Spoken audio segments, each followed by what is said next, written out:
Cool Figure TV. Revolutionary salute. Revolutionary salute. Like, share, subscribe.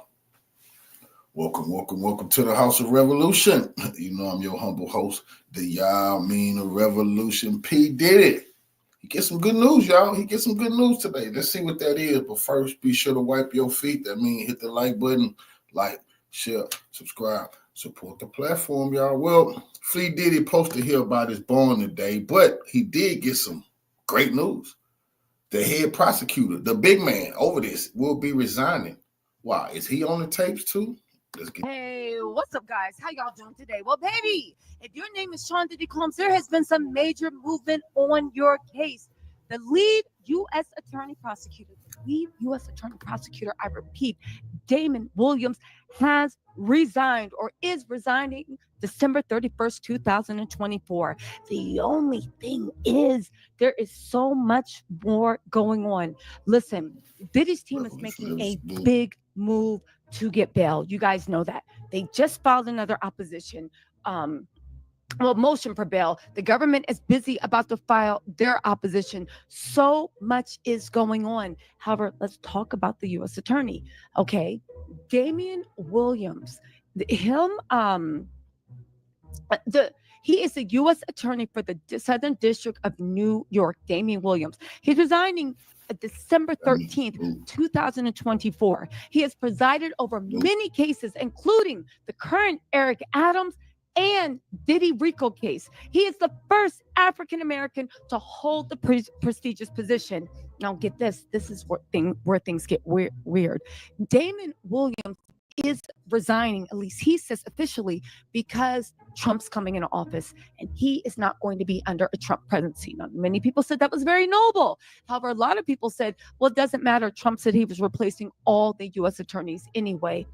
Why is that such a big deal? You guys remember I told you guys a month ago that Diddy's team is open to anything, including a presidential pardon from either Biden or Trump, if that means Diddy will get out. Now, Damian Williams resigning could just be political theater, but being as he is residing over Mayor Eric Adams has pledged fealty to Trump. He ended all the immigration programs that were going on, and he says he is going to run the city along the lines of Trump guidelines. Now, whether you believe in the Trump guidelines or not, we need to point out that it looks like Mayor Eric Adams is doing this because Trump has the power to pardon him. Okay, Mayor Eric Adams and Trump have some sort of friendship, relationship. Let's be real. All New Yorkers, whether you're Democrat or Republican, listen, I don't know what goes on in the rest of the country, but all New Yorkers, whether you're Democrat or Republican, if you're of a certain income bracket or you're very mixy, you hang in the same circles. You know each other. That's how the Clintons and Trump were always so buddy-buddy. Okay? Now, things might have changed. However, that part of New York life does not change. So what does this mean? Well, you guys, we need to actually put this on perspective because it is pretty scary to think. Now, who knows? Let me just say this because some of you guys don't like to listen to facts. Who knows if Diddy will be successful in securing a pardon from either Biden or Trump? Who knows if Biden or Trump will actually give them a pardon? However, that has nothing to do with Diddy trying. It has nothing to do with Diddy wanting a pardon. Now that Damian Williams, the guy that bought this prosecution against Diddy, is resigning, Diddy sees this as his get out of jail free card. He thinks that also the political fates are aligning to basically put in a prosecutor that might be more friendly. Head of the Southern District of New York, that might turn a blind eye. Now, we can argue all we want, and this has nothing to do with politics. This has to do with media strategy. So what does it mean? Damian Williams was so strict. They are arguing for bail. Now that there's going to be a new head U.S. prosecutor for the Southern District of New York, what does that mean about Diddy getting out on bail? What does it mean about things moving forward? What does it mean about Diddy allegedly pulling every political money financial, and let's not forget those blackmail tapes. Those alleged blackmail tapes, we don't know if they exist, but they have been said to exist. The prosecution at this point does think that Diddy uses these tapes to get favors. So what does this mean? Well, let's think about it, shall we? What politicians are on there? We already know that there are celebrities, there are actors, there are singers, there are actresses, there are whatever. What politicians are on that tape? What DAs are on that tape? Let's also not forget Harvey Weinstein. When Harvey Weinstein everybody's wondering why it took so long for him to actually be prosecuted. People have been reporting things for a while, but the local DA seemed to be saying they did not want to prosecute. Okay, fine. So let's get into Damian Williams and what they are actually saying as to why he actually is resigning. Now, this is what they are saying. This is what they're saying officially, and then we'll get into what people are whispering about. Hold on. Bloomberg News, Wall Street's top cop to resign after 3 years as Trump returns. Damian Williams is the first Black prosecutor to run the Manhattan office. He brought up the charges against Mayor Eric Adams and also Diddy. Sam Bankman-Fried and Bill Hong were among the high-profile cases, as was Diddy. He is going to resign on December 13th, okay? Now, he's going to resign ahead of the Trump inauguration. Edward Kim, who's currently serving as Damian Williams' deputy, will take over on an active basis as U.S. Attorney for the Southern District of New York. Damian has an unusual degree of independence from the Justice Department and is known for bringing high-profile financial fraud and public corruption cases. Again, everybody thinks that Diddy's case is just a sex trafficking. However, Damian's specialty is fraud and public corruption cases. Trump, a Republican, early this month said he would nominate former Securities and Exchange Commissioners Chair Jay Clayton to lead the office of the Southern District of New York. The position does require confirmation by the U.S. Senate. So Trump has already said Damian Williams is out, and he said who he's going to name. It needs to be confirmed. Damian Williams is out. What does this mean for the Diddy case? Well, we know Diddy is running a PR campaign, and they're going to try to spin it as the prosecution is losing faith in the case. The prosecution is scared. Oh my God, the prosecution stepped away from that. None of that is true. If anything, Damian Williams is reading the writing on the wall, and he is resigning before what's going on with Trump. Again, Trump says he wants him out of here. Eric Adams is also moving very, very lock in step with Trump. He has announced that. Again, I don't care if you are a Trump supporter or not. I'm telling you that these pieces are being moved around, and I'm telling you that Diddy is going to try to exploit them. Okay? Damian has secured convictions of former billionaire financiers on fraud charges, which he has long indicated was his top priority. Okay. He also did the executive Sam Bankman-Fried, who was found guilty last November on charges of stealing $8 billion from customers at his FTX exchange. And Archeos Capital Management founder Sunguk Bill Hong was convicted in July of manipulating stock markets, costing Wall Street banks billions. Okay. What does Williams have to say? U.S. Attorney Williams have to say, I'm confident I'm living at a time when the office is functioning at an incredibly high level, upholding and exceeding its already high standard of excellence, integrity, and independence. Okay. Good enough, right? He secured a conviction of former New Jersey Democrat Senator Bob Menendez on charges of fraud and acting as a foreign agent. In September, he brought bribery charges against New York City Mayor Eric Adams as a Democrat. Adams has pleaded not guilty. So has Diddy. Again, Damian Williams was the first Black U.S. attorney to take office in late 2021. He led the Southern District of New York Securities and Commodities Task Force before being nominated to the district top post by President Joe Biden. He clerked for former Supreme Court Justice John Paul Stevens, as well as current Attorney General Merrick Garland when Garland was an appellate judge. Again, Diddy's going to try to see this, and he's going to try to use it as a way out. We'll see if Diddy is successful. In the meantime, keep your eyes and ears open because there is so much going.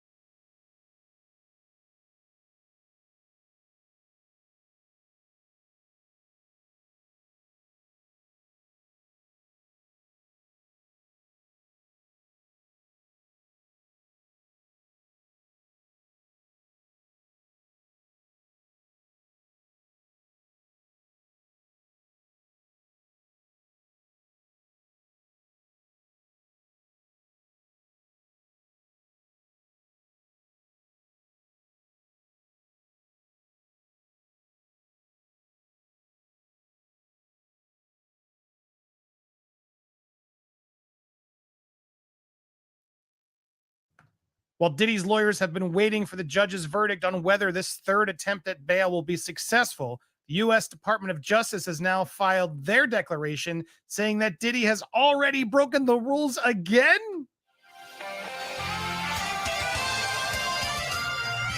Welcome to Popcorn Planet. I am Andy Signor, and the judge instructed both sides to make a letter explaining obstruction, etc. And we've gotten both letters in. I'm going to give you a summary of things. As I expect in the coming day or two, we are going to hear about this bail verdict. Now, here was the U.S.'s letter talking about how they basically wanted at the hearing, the court requested they address whether the defendant's conduct constituted obstruction, et cetera, et cetera. They went and sort of describe what that actually is of obstruction, including to obstruction of justice, traditional ground of pretrial detention of courts. While when the Bail Reform Act does not define obstruction of justice, district courts have interpreted obstruction in the pretrial detention context broadly to include willful actions that jeopardize the integrity of judicial proceedings. Many of the defendant's obstructive acts discussed further herein easily fall within that broad characterization and show a persistent, brazen effort to improperly interfere with this criminal case. So then they go through a lot of these incidents, more specifically the racketeering conspiracy offense in count 1 alleges act of obstruction as set forth. 2016, the defendant bribed security officers with $100,000 in cash to destroy evidence of that Cassie video while in the hotel for a freak off. The defendant bribed $100,000 for the video to go away. In doing so, the defendant relied on intermediaries to reach out to security staff and help carry out the cover-up. The act is alleged as part of his bribery racketeering conspiracy predicate. After victim filed one in 2023, a lawsuit alleging other things in the freak-offs, etc., the defendant made multiple efforts to interfere with victims and witnesses by feeding these individuals false narratives regarding the defendant's criminal conduct. For instance, the defendant caused intermediaries, former and current security staff, to repeatedly call a former employee, employee 1, who has had witnessed firsthand the defendant's actions of the victim. The intermediaries told employee 1 in sum and substance what she had observed was a normal relationship. Around the same time, and as highlighted as prior hearing, the defendant recorded 2 phone calls with a different victim in which the defendant attempted to feed victim 2 a false narrative regarding victim 2's involvement. So basically, he's calling them out and saying, no, this is what you saw, right? This is what you saw. And then they're calling other victims to say, actually, this is what we saw. So it's a new whisper down the lane sort of version of things, and potentially money exchanging hands as well. He also apparently deleted messages between himself and key witnesses, including a key grand jury witness and victim 2 in the criminal case. One of these witnesses was a worker who participated in these and received a grand jury subpoena during the investigation after defensive counsel represented unequivocally at the prior bail hearing before Judge Carter that the defendant would not reach out to the grand jury witnesses. It became clear that the defendant had done just that. Phone records and electronic evidence show that the defendant contacted the witness repeatedly leading up to and after his appearance in the grand jury, and the defendant apparently deleted the messages from his phone. There were further communications and there were texts throughout this entire period. And it's interesting because we are apparently going to get an army of these types of people coming to go against him in the future days as this progresses. Now, again, more deleted texts. While in pretrial, the defendant used multiple unauthorized means of communication, which makes it difficult or impossible to monitor his communications. We talked about that through the Contact Me app, etc. What's so glaring, and this is what I was teasing in the beginning, he was still doing it. Now, counsel represented that he had stopped it, but he has continued to use it. Notice the stress there in the italicized, at least once to one other inmate, sending messages to a family member as recent as November 24th, which is literally yesterday. He did this yesterday. After his attorneys, I can assure you, he'll listen to me. He'll promise we won't use it. We know now that's bad. He did it yesterday. The hearing was Friday. He couldn't wait 2 days. This guy's a moron. While at the MDC, the defendant has instructed family members and third parties to contact multiple potential victims' witnesses. The defendant has provided these instructions to others by using unauthorized means of communication, which makes it difficult to monitor, et cetera, et cetera. So look, intimidation, that's where I wish we'd get a little bit more specific as to what's actually being said. He orchestrated a social media campaign around his birthday, where he was making it clear that this was going to help to convey the jury. So they're claiming he wanted to know the analytics. I honestly don't have a problem with that. I don't think that's obstruction. I don't. He's a celebrity. He's allowed to post posts. Now, those posts can be used against him, but he wasn't pinpointing a specific jury member. So I do think some of this is a little not as extreme as the other. The fact that he can't literally just follow the instructions is pretty shocking, I got to say. Under Rule Criminal 23, parties prohibited from release or authorizing the release of non-public information or opinion which reasonable person would expect to disseminate by means of public publication in connection with pending or immediate criminal litigation with which they are associated, if there is a substantial likelihood that such dissemination will interfere with a fair trial. That's, I guess, what they're trying to claim this Instagram post was, but I'm not seeing it. The government also deemed that the whole bail package was insufficient, citing Combs' history of using his wealth and influence to manipulate others, including private security personnel who they're claiming is going to help, but not. They argue that no combination of conditions can guarantee the safety of the community or ensure the defendant's appearance in court. There's a lot more, and we can digress and go through these more on tomorrow's live, but I wanted to give you sort of the quick summary. So here's what Diddy's response was. Diddy's response came back. The defense argued that his speech is protected by First and Sixth Amendment rights. The defense claims the government's arguments that asking his children to post birthday wishes on Instagram and that he is not entitled to publicly express his opinion, that his prosecution is racially motivated, are quite simply an unconstitutional effort to silence him. The defense distinguishes Mr. Combs' speech from the types of speech that courts have previously deemed prejudicial, such as comments about witness testimony or attempts to influence potential jurors. They argue his statements are protected political speech and criticism of the government. The party seeking to justify a speech restrictions bears the heavy burden of demonstrating in advance of trial that without prior restraint, a fair trial will be denied. The record must show the specific. Words have an extraordinary power to undermine or destroy the efficiency of the criminal justice system. Anticipated speech about being a revolutionary or about a racist prosecution involves thoughts that this prosecution is politically motivated or that he is innocent of the charges against him, core protected speech. They argue that Mr. Combs' attempt to contact potential witnesses is protected by a Sixth Amendment right, his right to assist in his defense.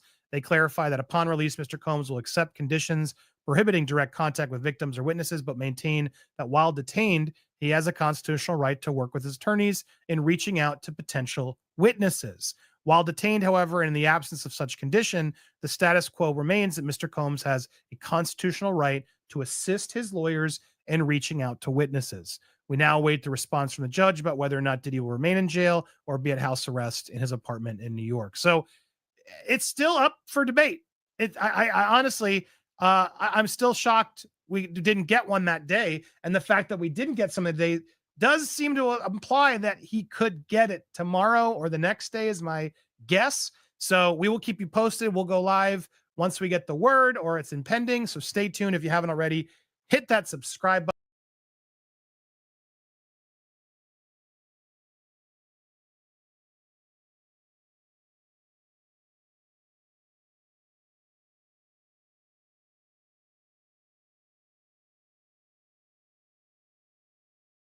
behavior on that video is inexcusable. They think that he should stay behind bars. All of them are very apprehensive about their safety if he were to be granted bond. You knew that a particular drug was being used in drinks. He's used other inmates' pack numbers. Everyone's focused on what other celebrities were involved, you know, who's going to be named, who's going to be outed. I'm hoping to file some lawsuits this week. They should have started worrying when he was beaten. When you start worrying about your mother after the fact.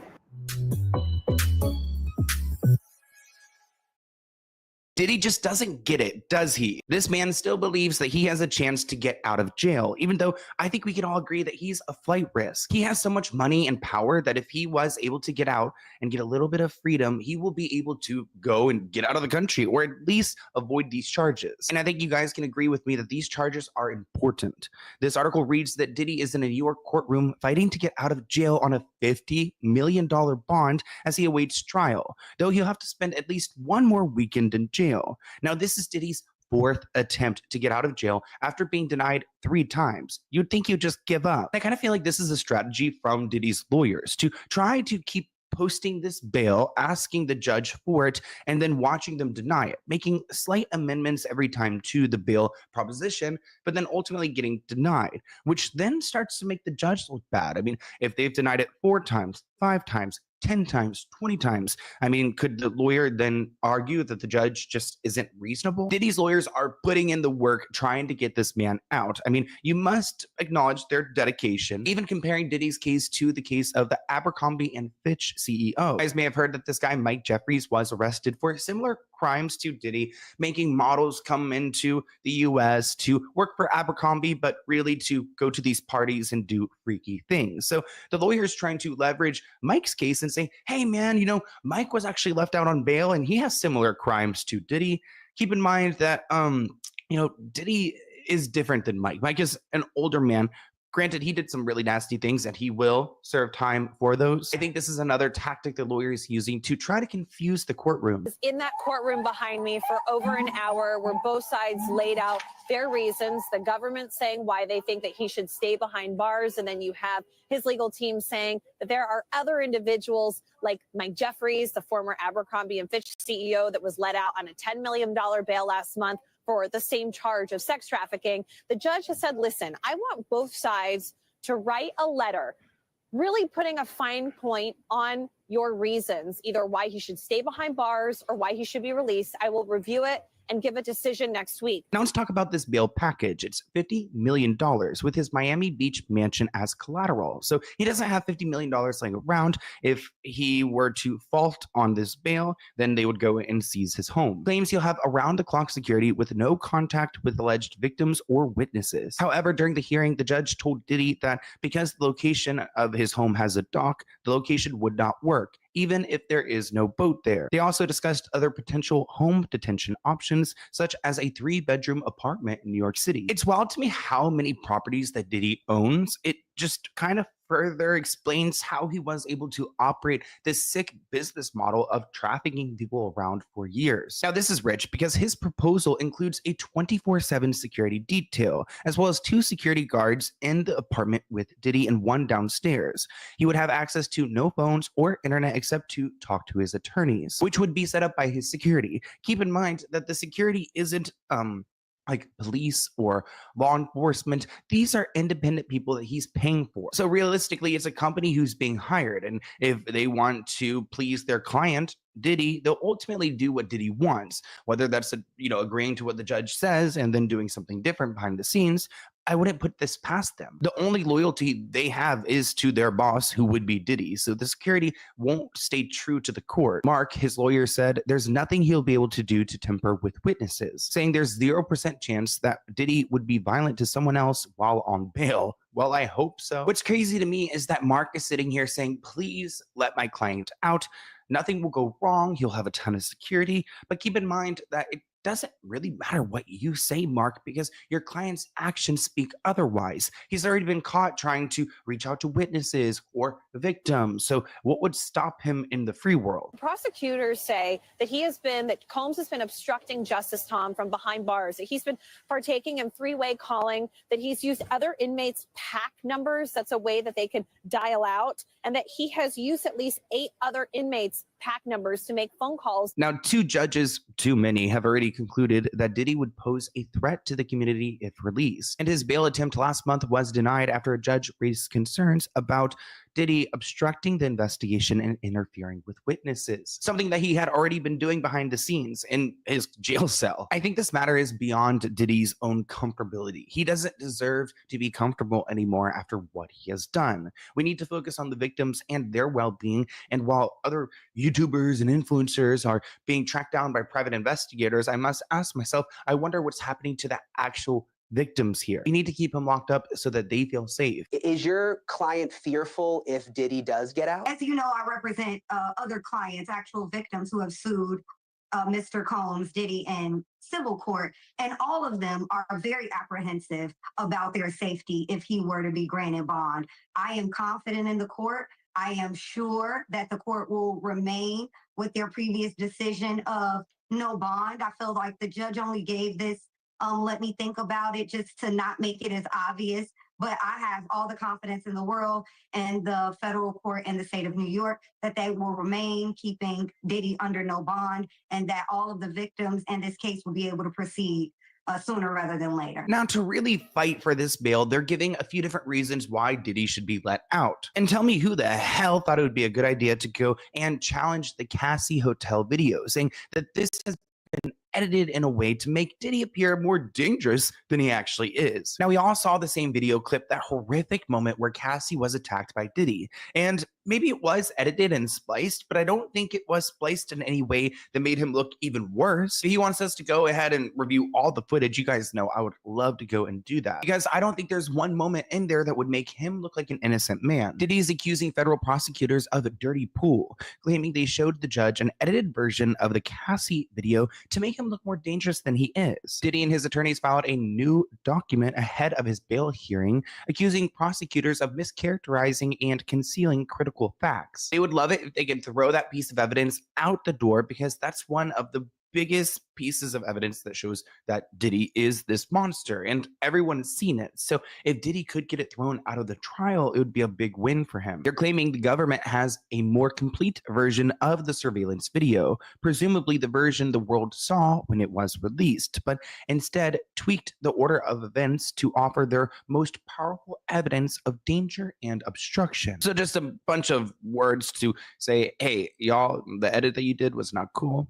You guys made me look bad, kind of like reality TV, but this is the real world. And I don't think, again, the government is probably trying to get their ducks in order and make him look like a monster, because he is one, but I don't think they have to falsify things to do so. Diddy's team claims prosecutors presented an edited version of this assault video against then-girlfriend Cassie Ventura to convince a judge he should remain behind bars.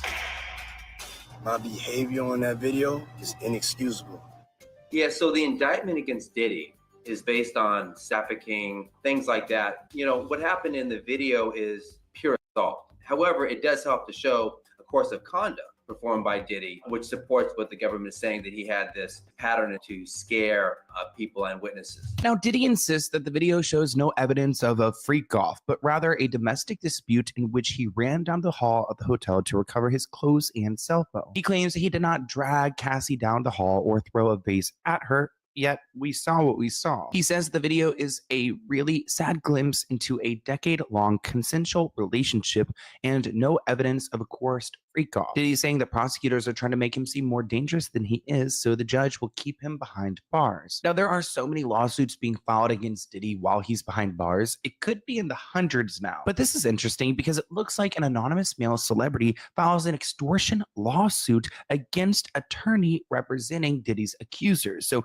it looks like there's a celebrity now who is trying to sue someone who is representing the victims of Diddy. An anonymous male celebrity says he's the victim of an extortion scheme and is suing the high-powered Texas attorney who has been representing a bunch of the victims. His name is Tony Busby. We've talked about this guy before. Now, this celebrity filed a lawsuit under the pseudonym John Doe. He's accused Tony and his firm of shamelessly attempting to extort money from him, or he will publicly file a false, horrific allegation against him, essentially saying that maybe that Tony's using this Diddy story and his connection to the victims to really believe these victims and to then go and threaten major celebrities. But also at the same time, maybe this allegation is just. Tony says that he's representing at least 120 victims of Diddy's. He has filed more than a dozen civil lawsuits against him, in some cases accusing Diddy of drugging and harming these victims, some in which are minors. Now, in this letter that Tony Busby received, it looks like attorneys for this anonymous male celebrity say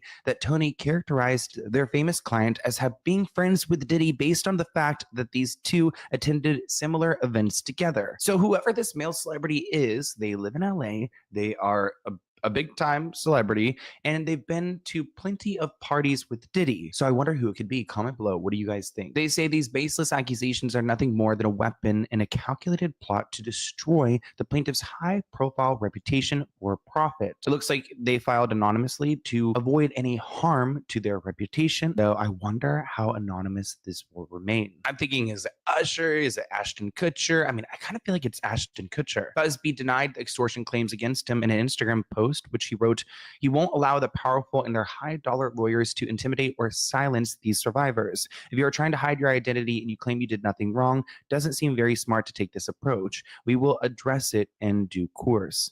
And I have confidence with full public disclosure, all of this will sort itself out." So I really appreciate that Tony Busby is not backing down here. Everyone's focused on what other celebrities were involved. Who's going to be named, who's going to be outed. I'm hoping to file some lawsuits this week. Now let's switch gears and talk about Courtney Burgess, because this man was very close, allegedly, to Kim Porter, Diddy's ex who mysteriously passed away. We've actually talked about Courtney before and how he released Kim Porter's memoir. Well, it turns out that Diddy's sons aren't happy about this and sent him a cease and desist letter. Diddy's sons came together to send Courtney a cease and desist letter after he started selling Kim Porter's book. They claimed that Courtney is trying to capitalize on their late mother's fame by selling this book titled Kim Porter Tell It All. TMZ asked Courtney about this situation, so let's go ahead and check out that clip together. So it is Kim Porter's book, but not necessarily some of the stuff with the celebs that were mentioned besides.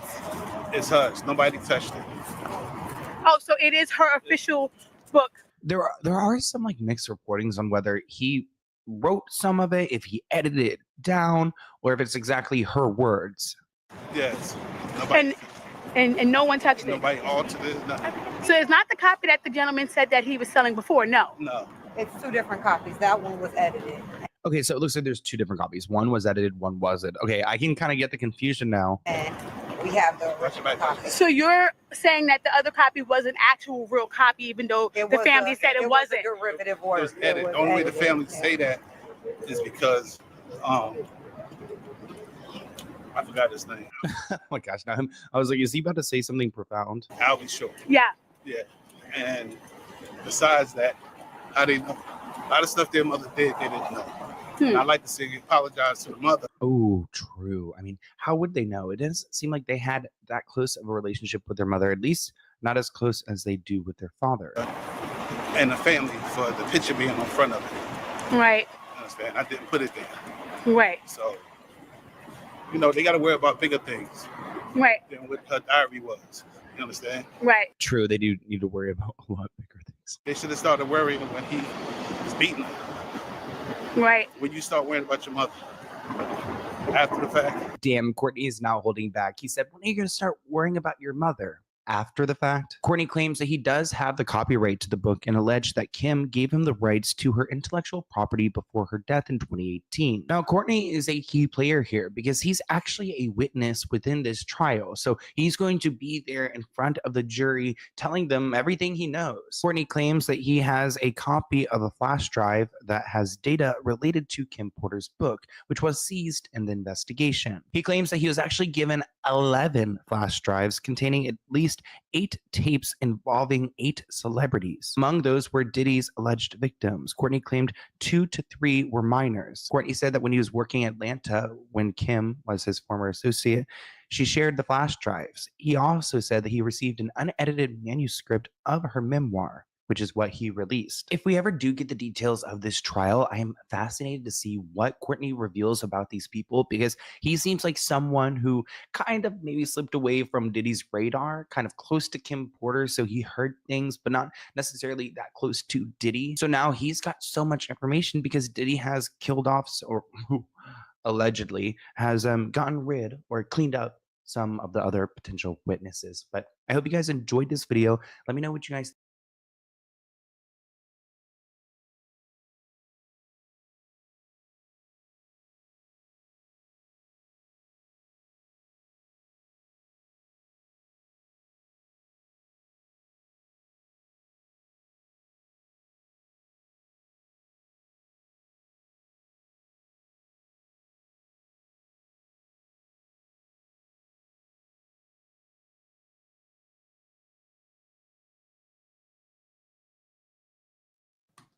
Guys, we're back with Precious Muir. She was at these parties, and she's got a lot of opinions on some of these celebrities and people who were involved.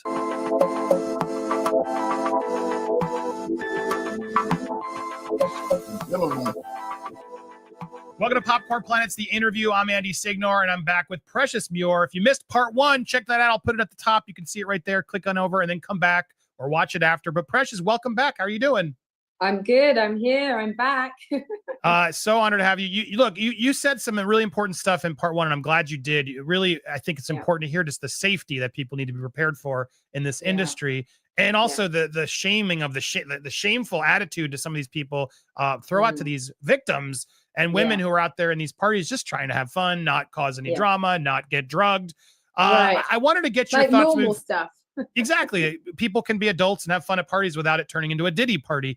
But I want to sort of talk about Hollywood in general and sort of the experience of what's happening with this case. I imagine you've been following. We talked about your specific incidents, but there's so many now stories coming out and so many things. And I was just curious, as you've been seeing testimony or hearing about it, like, for example, what were there cameras around these Diddy parties? Did you notice him trying to record it, or hidden cameras, or a lot of this has been talk about these, not just freak off tapes, but just he seemed to film everything. Did you have any notice of that? I was definitely aware of security cameras around the home, because obviously the price of this house is God knows what. And so he's got a lot of expensive stuff there. So I was aware that they were security cameras in the home. Could you see them? Like, because you were in the home, I imagine, as you're walking around the home, was it obvious, or could these be so unobvious? It wasn't that obvious. No, I think maybe his security system was a lot more updated than Hugh Hefner's, because Hugh Hefner's was so visual. It could have been just like a handed camera. It was so old. They were in the middle of the room practically. But no, I think Diddy's cameras were very, very hidden, in the sense that I wasn't fully aware of visually seeing them, but I was told that there are security cameras. And, there was speak of NDAs. And because obviously I didn't go to phase 2, 3, 4, 5, or whatever else is later on down the line, I never signed a single NDA. Every single party I went to, I have never signed an NDA.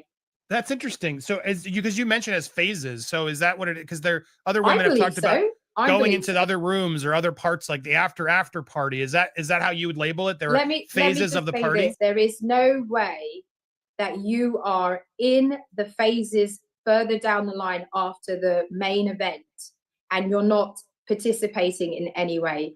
And that is when the NDAs come out. So if you are now further down the line, phase 2, 3, 4 parts of the party, you have definitely signed an NDA. Your phone is no longer with you. And I'm certain that you somehow participating in some way. There is no way. It's not a viewing party. You can't be in a room when everyone else is doing their thing and you're just observing on the sideline. There is no way. So anyone that says to me that they were part of the freak off section of the party and not just at the main Hamptons house or main, vodka house party, there is no way that you would be part of that and not participating. Now we need to ask, was it willingly? Were you being forced to participate? Were you even conscious if you were participating? Now, those are the major questions. But if you were attending the freak-off part of the party, you were definitely in some form, in some way participating.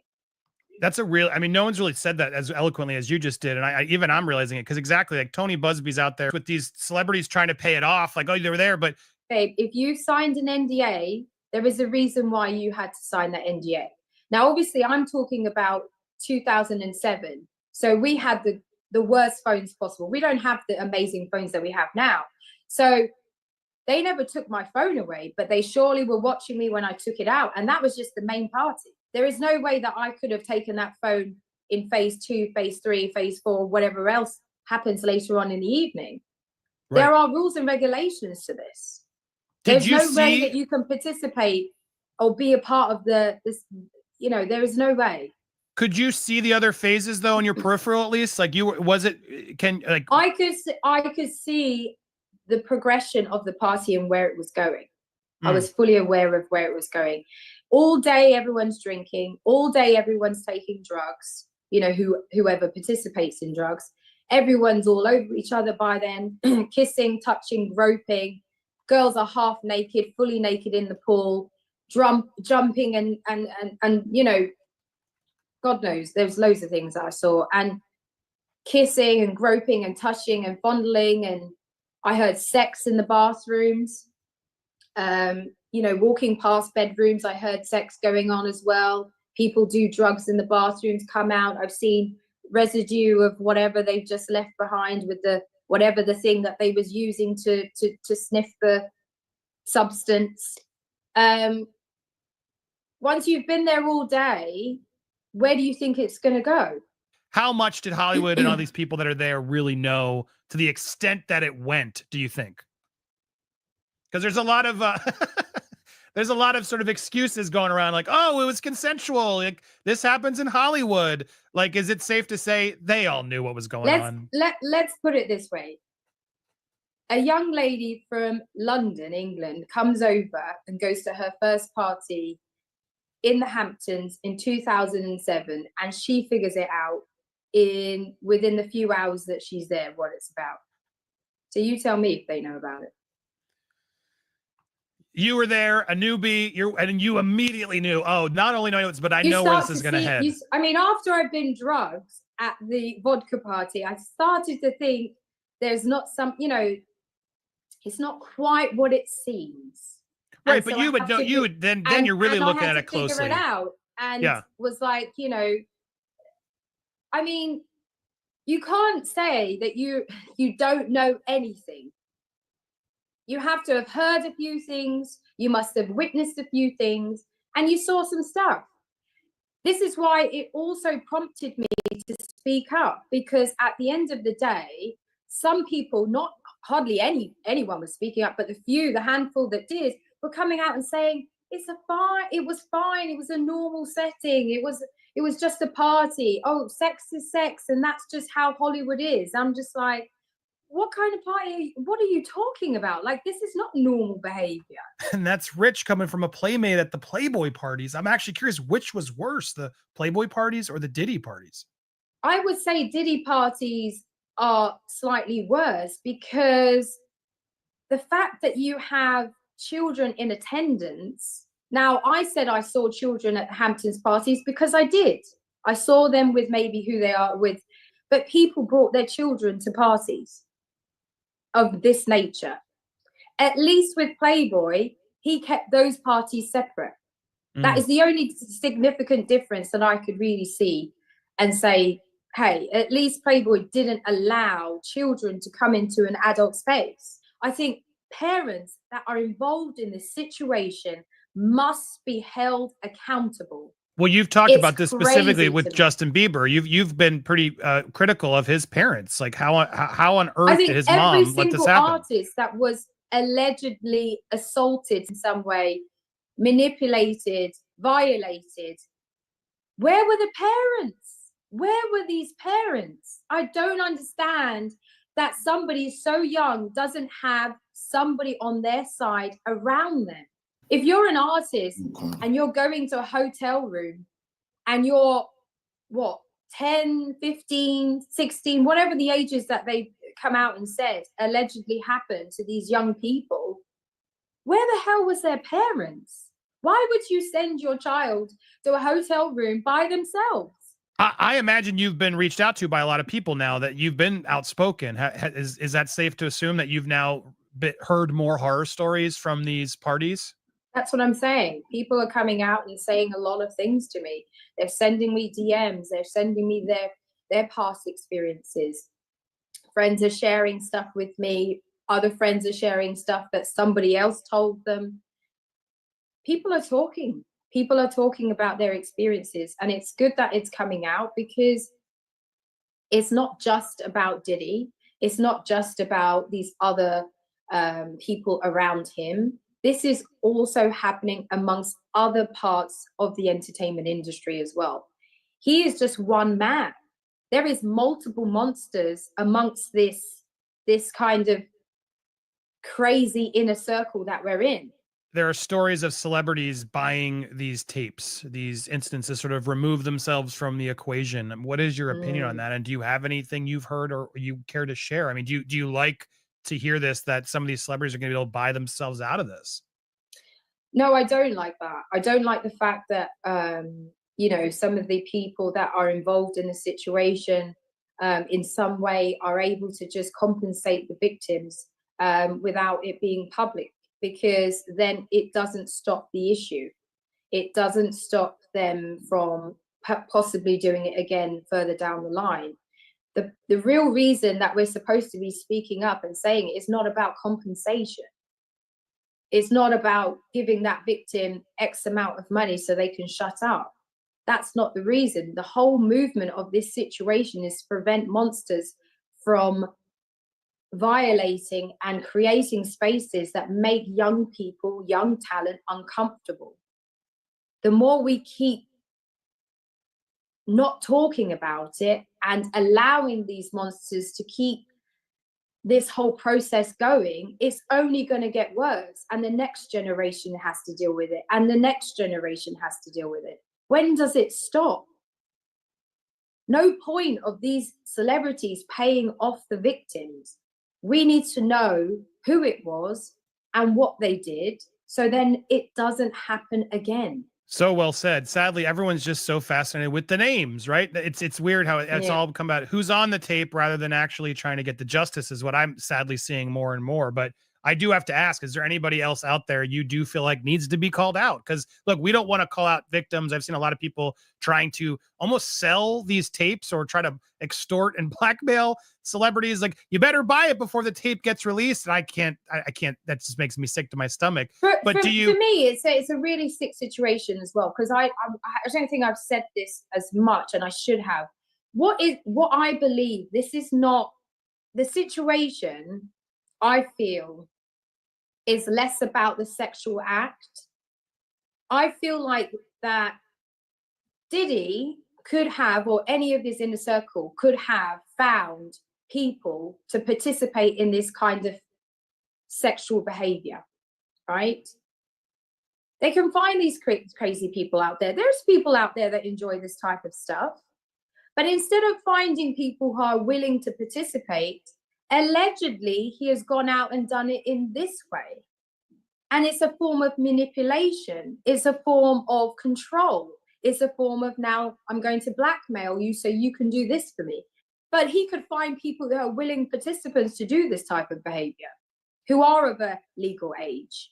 But allegedly, he's gone about the way of doing it in this way. This is not, it's got nothing to do really with sex. No, it's all about control, right? It's about control and manipulation. And now these other friends that must have thought, okay, well, this man is my friend, and he's gone and allegedly take them into in a really uncomfortable situation. That, I mean, as Busby said, like some of these celebrities were witnesses to the debauchery and the illegal acts, and that I agreed. It's making it more complicated, right? Because it's like, it is. If two adults are having a secret consensual relationship, it's none of my damn business. But if they're doing it to someone who didn't give consent and they're watching it, they're complicit, correct? That's right. I believe that if you were there and you were witnessing something that was not supposed to be happening to that individual in any way, shape, or form, you are involved. How nervous do you think a lot of people in the industry are now with all this brewing? As I'm in the entertainment industry, this is all everyone's talking about. Do you feel like there are specific big players in this industry that are, without a doubt in your mind, complicit in what Diddy did? I would say this: when I used to attend the parties, there was many industry executives, right?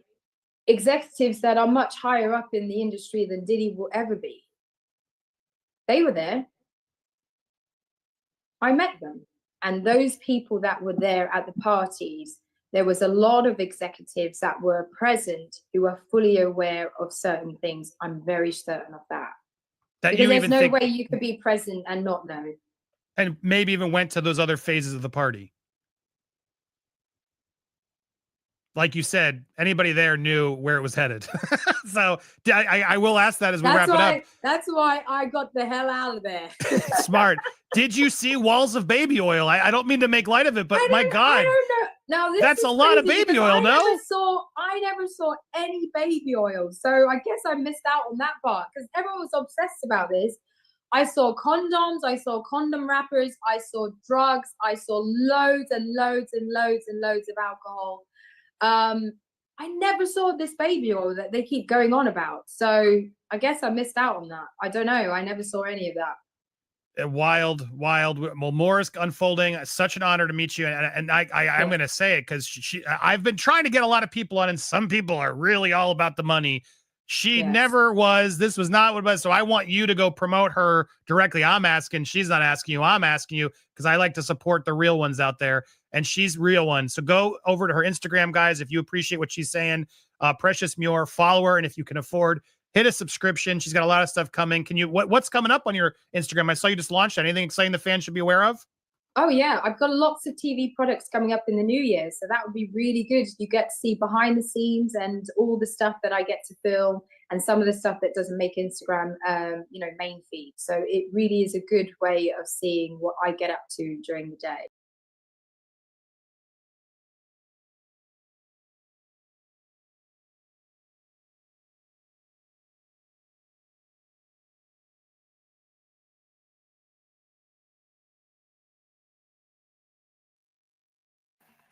Misinformation, how can we expose the people at the top? I think that those that are coming out and talking and speaking out now, it's going to lead to an expose of 4 very powerful people. However, we're going to have to ask people like the big man to actually do something about it.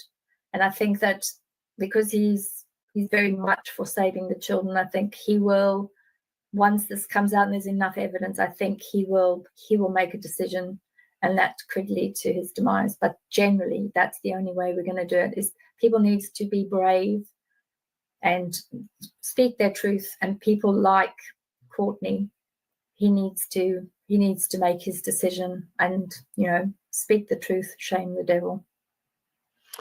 So Threads of Hera is getting at shipping yards here. Yeah. I imagine if there's tunnels, there's a connection to shipping yards, and people are moved about. And the question is, which shipping yards are they moved about? Is it all of them?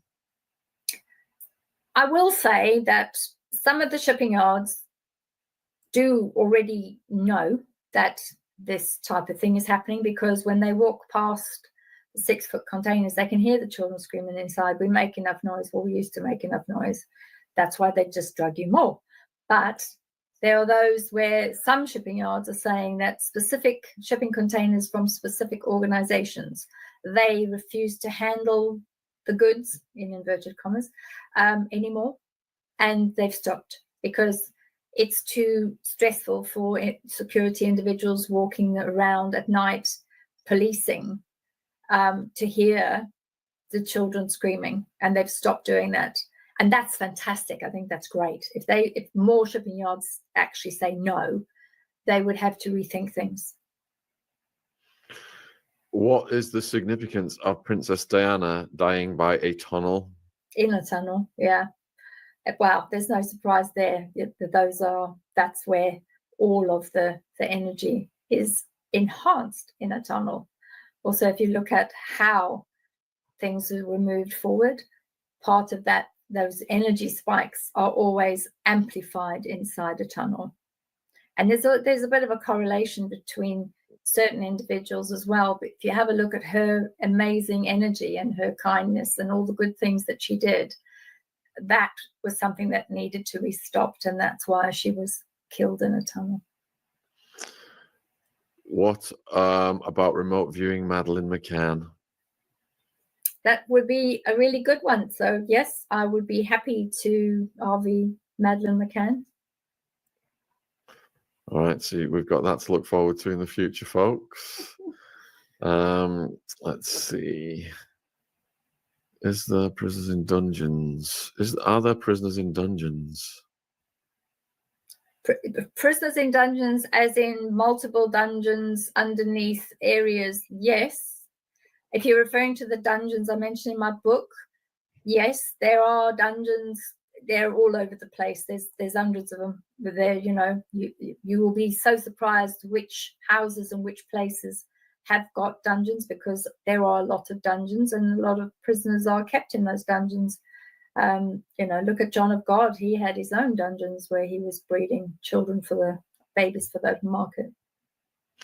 Thanks for the super chat, Robin. And Amy's wondering whether you are tired after RV. Yes, very, very, very tired after doing RV, because sometimes if I'm doing co-location, which means that I project myself into the timeline or into the area so that I can get a better look. So if I'm doing that, then that takes a lot of energy. But believe it or not, my favorite is having dark chocolate, because dark chocolate enhances RV abilities and gives you the boost that you need. That's my last addiction, is dark chocolate. That is good. I'm pleased. Good. I'm glad you go for it. Yeah. When we were discussing tunnels, etc., earlier, were you viewing Diddy's LA or Florida home? I think it looked like it was the Florida one because of the water. Can you speculate as to whether the Idaho 4 murder happened in a tunnel or a house? Oh, Idaho 4. I'm sorry. I would have to work out what that was. I'm happy to have a look, but I don't really know.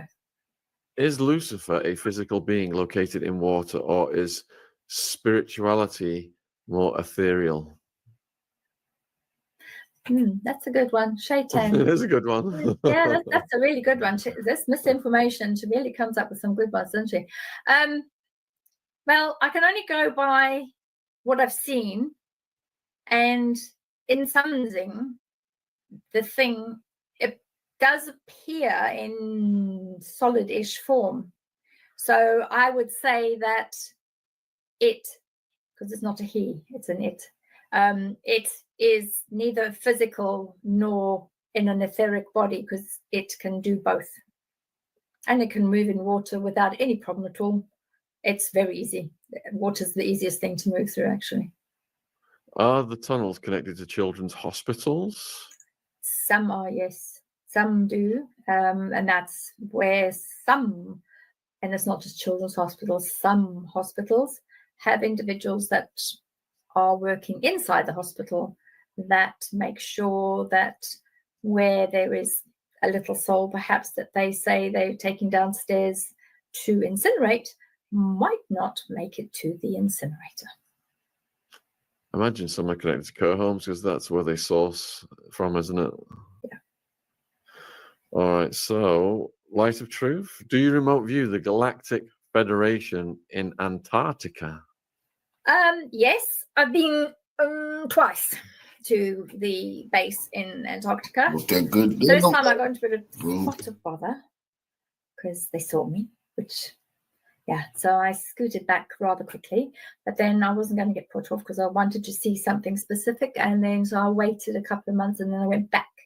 So yes, I have done an RV session on GF, Galactic Federation of Worlds, and I've got a lot of that information that I've written up over the last few years. So yes, I have been to Antarctica, and yes, I have seen GFW. Did Courtney Burgess intentionally relay a message by being driven through tunnels during the interview? It was. Bizarre. One week it's Illuminati hand signals, and the next week it's tunnels. He's trying to tell us something. I don't think it was intentional, firstly, Peony. I think it was unintentional, but perhaps on the superconscious level, the level of light, I think, from what I can see with his energy, it's a cry for help for him. He does want to do the right thing, but he might end up waking up dead and end up in quiet practice. So he's got to think about what he wants to do. Wow. So I'm fascinated by the Clintons and also Kamala. I watched, her speech after she lost. And Yeah, I watched too. yeah, I mean, are these people, has their power diminished? Because there wasn't $1 billion spent trying to put her in, and I'm sure Hillary would have loved Well, I'll tell you this, that the Kamala person was severely punished, because when I saw her come up, she had been punished big time. And her crafted speech was irking her because her energy was like... It was awful. You can It was imagine, awful. not a happy chicken at all, not a happy camper. And I just thought, well, you know what? That serves you right. But yeah, no, she has been punished severely. She will never be given another opportunity, ever. She failed. And for them, failure is not an option. Because the way I view it, she was the key to Clinton's orchestrating things from behind the scenes. Was that the last shot? Have we seen the last of the Clintons now? That was the last shot at the moment, but I will say for the killery energy, I like that word, the killery energy in itself tells you exactly what it is there. Killery, kill. Yeah, that energy that battery is just about kaput. It's just about finished. There's nothing left there. And also she won't get fed much food either. So, it's not going to happen. Hillary, aka the Butcher of Libya, which became the transportation of kids and females, capital of the world after she'd gone in there. So, zebra. What do you know about Chateau des Amours? Amours. It rings a bell, but I can't remember exactly what it was. I luckily was never trafficked to anyone in France. Does smudging really clear out sinister?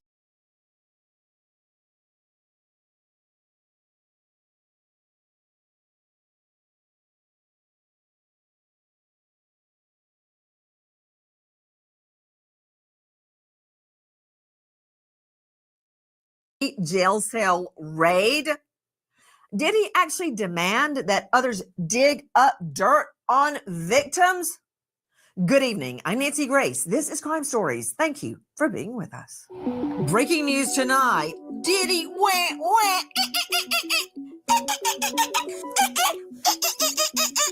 Can I do this anymore? Did Sean Puffy Combs, aka Love, aka Diddy, and on, did he actually order others, demanding that they, quote, dig up dirt on alleged victims? This while he is renewing another bail bid? What judge in his or her right mind will grant bond bail on a guy that is demanding others dig up dirt on alleged victims? Not only that, we are getting reports that Sean Combs, aka Diddy, would, let's just say, ask other inmates to use their phone cards, their phones, their phone time to do three-ways, patch him into people trying to dig up dirt on victims, possibly contacting alleged victims himself. What, with bribes or threats? Don't know that yet, but I will find out. Listen to this. Sean Combs isn't just monitoring social media from behind bars. According to federal prosecutors, Diddy is relentlessly attempting to blackmail potential witnesses. The feds say Combs has been using other MDC inmates' phone access codes to make surreptitious calls. Combs then uses his sons to loop in a third party or directly contacts unauthorized individuals. While the contents of the calls have been redacted in court documents, prosecutors say the conversations clearly outline Combs' intent to silence witnesses. Ooh, he's in a whole bunch of trouble now and more. As part of the interagency contraband sweep at the MDC, agents confiscate 19 pages of notes from Sean Combs' belongings and turn them over to federal prosecutors. Among those notes are inspirational quotes, reminders about family and financial matters that need to be discussed, and a to-do list. That list includes a need to instruct a family member to, quote, find dirt on 2 potential victims and, quote, find everything on another victim. Okay, now, according to the defense lawyers for Sean Combs, there were 19 pages of, quote, heartfelt notes to his lawyers. Heartfelt notes? Like dig up dirt on Cassie? Notes like that? Joining me an all-star panel to make sense of what we are learning right now, straight out to Alex West, entertainment reporter with The Mirror. Alex, of course, the defense lawyers are screaming to high heaven, this raid was illegal, it was wrong. But can I get to the dig up dirt on victims part? Yeah, so these notes range from the to-do list and then the inspirational quotes. However, they also are considered privileged, at least that's what the defense is arguing. Prosecutors, though, of course, are saying the contents are not privileged, especially when we're saying things like inspirational quotes.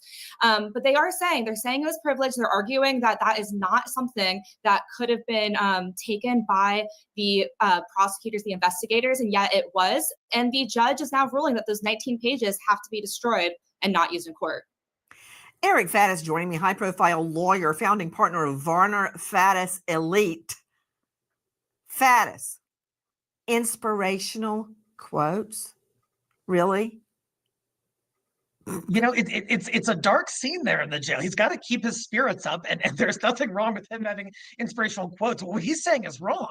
It is the authorities coming in, ransacking his entire cell, taking privileged, confidential communications between him and his attorney. That relationship is sacrosanct, Nancy, as you know. And so he's saying that, hey, that's an invasion here, and the prosecution should be punished. You know, Eric Faddis, you do know that Sean Combs has been denied bail twice so far or more because of prior threats on alleged victims. So you're telling me that his inspirational quotes, including demands that others dig up dirt on alleged victims, with his track record, I mean, Faddis, when you don't know a horse, look at his track record. We know he has already allegedly threatened other witnesses, possibly bribed them. And now he's making up to-do lists, not just for his lawyers, but for family and friends to, quote, get dirt on victims, to intimidate them. You know how many victims I've had that don't want to take the stand? That get on the stand and completely shut down because of things just like Sean Combs is doing right now, and you want me to come down on the prosecutors? What world are you living in, man? Well, the world that the judge lives in, because he's already come down on the prosecution on this. Look, witness intimidation, witness tampering is completely impermissible. That being said, defense has a right to investigate their case, to look into the backgrounds of the accusers, see if they've made a false statement. Have they filed a fallacious case? Have they engaged in a crime of dishonesty? These are appropriate measures for defense to take, so long as they are not going past the line which separates investigation from witness tampering. That, of course, is impermissible. Oh, yes, that's impermissible. But let's put this 3 inches up the prosecution's tailpipe because they happen to find the list. Straight out to Dr. Dwayne Hendricks, former associate warden at this CI correctional institution, MDC in Brooklyn, former senior warden, U.S. Department of Justice, Federal Bureau of Prisons, founder of A New Daylight Foundation, and author of Who Are You? See It, Say It, Seize It. Dr. Hendricks, isn't it true that in a CI, Correctional Institute, there are routine sweeps in inmates' cells, and you find all sorts of stuff? You find shanks, you find Pruno, homemade wine, you find phones, you find guns, you find drugs. Isn't that true, Dr. Hendricks? Yes, that is true. And staff are charged with doing at least 5 to 10 cell searches on a daily basis per shift. And typically, inmates will put their legal material. They will separate their legal material from other material that they may have in their cell. Now, I can tell you where he's being housed right now. It's in a dormitory style unit on the east building of MDC Brooklyn. So it's bunk style and it's open. So there's several bunks on each in the area that he's staying in. So typically those inmates will keep their belongings under their mattress. And apparently he's not separating his legal work from these other materials, these inspirational notes and different things of that nature. Why do you keep saying inspirational notes? Inspirational notes like dig up dirt on the victims? Well, that's where the issue comes in. That's not legal work. If he's saying, if he's saying dig up dirt or call this person or call that person, that is not legal work. And I would guarantee that they didn't go specifically to his particular bunk to find anything unless there was some information that came out of these alleged three-way calls where he was using other inmates' pack numbers. And basically, because it's voice recognized, so the inmates would have to try to.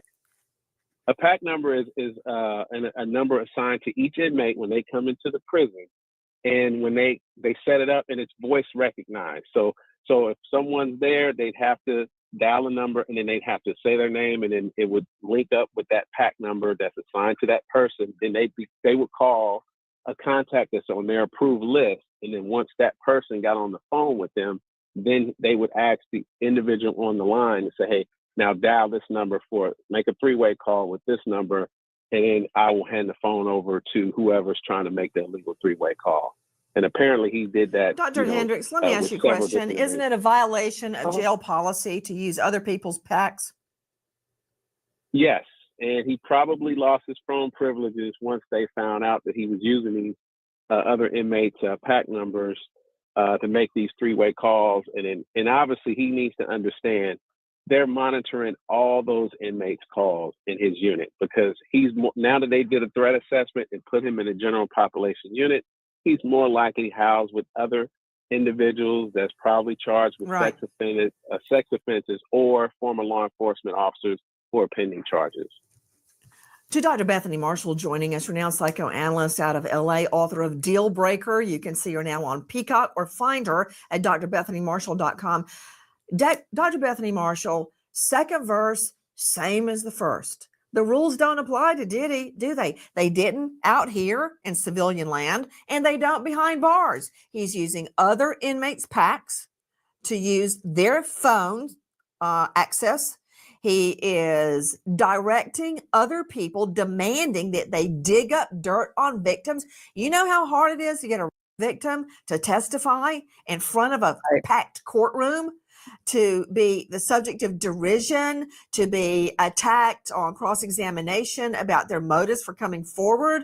Look how long Cassie Ventura kept it secret that she was beaten and, according to her, by Combs. And now he's doing it again behind bars. And who's getting it up the rear end?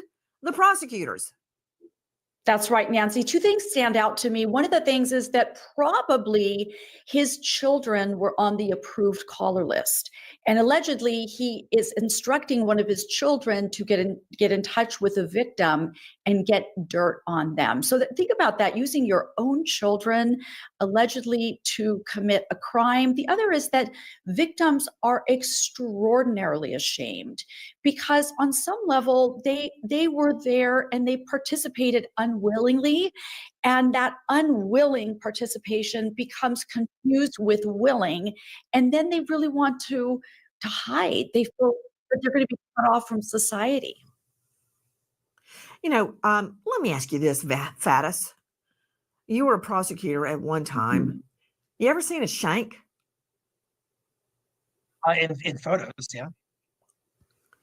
Oh, in photos. Okay, take him down. Chris McDonough joining me, former homicide detective, former vice detective, director Cold Case Foundation. I found him on the Interview Room on YouTube. Have you ever seen a shank? Absolutely. I've seen one made out of a toothbrush where they grind down, the end of the toothbrush and they make a spear. So absolutely, you can make a shank out of just about anything you can get your hands on. Let's see the MDC Brooklyn amenities. Indoor, outdoor facilities for games and sports. Cable TV. Movie nights on weekends. Nobody's giving me a movie night. Does that come with popcorn and soda? In the last hours, we learned about a jail cell raid on Diddy's new digs at MDC. He's already been transferred to a better location in a dorm-style setting. But now we learn that raid found about 20 pages of, quote, heartfelt notes to his lawyer, including demands that dirt be dug up on the alleged victims. Again, when you don't know a horse, look at his track record. Listen. Jamal Shine Barrow says he wanted nothing to do with Diddy after his conviction for the Club NY shooting that Barrow says Combs committed. Barrow says the singular time Combs came to visit him, he tried to spit in Combs' face.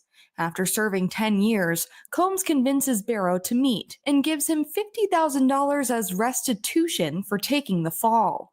Barrow says $5,000 per year served felt like a slap in the face when compared to the $500,000 shopping sprees he treated Cassie to. He probably gave me like 50 racks. And I'm like, you can't be serious. Like, that's 10 years, 50 racks. That's Jamal Shine at Barrow speaking to our friends at The Breakfast Club. So I already know, according to him, Barrow, that Combs will pay off a witness. The last thing Combs wants is that event, that shooting, to be reopened, and Combs, have to go to jail for it.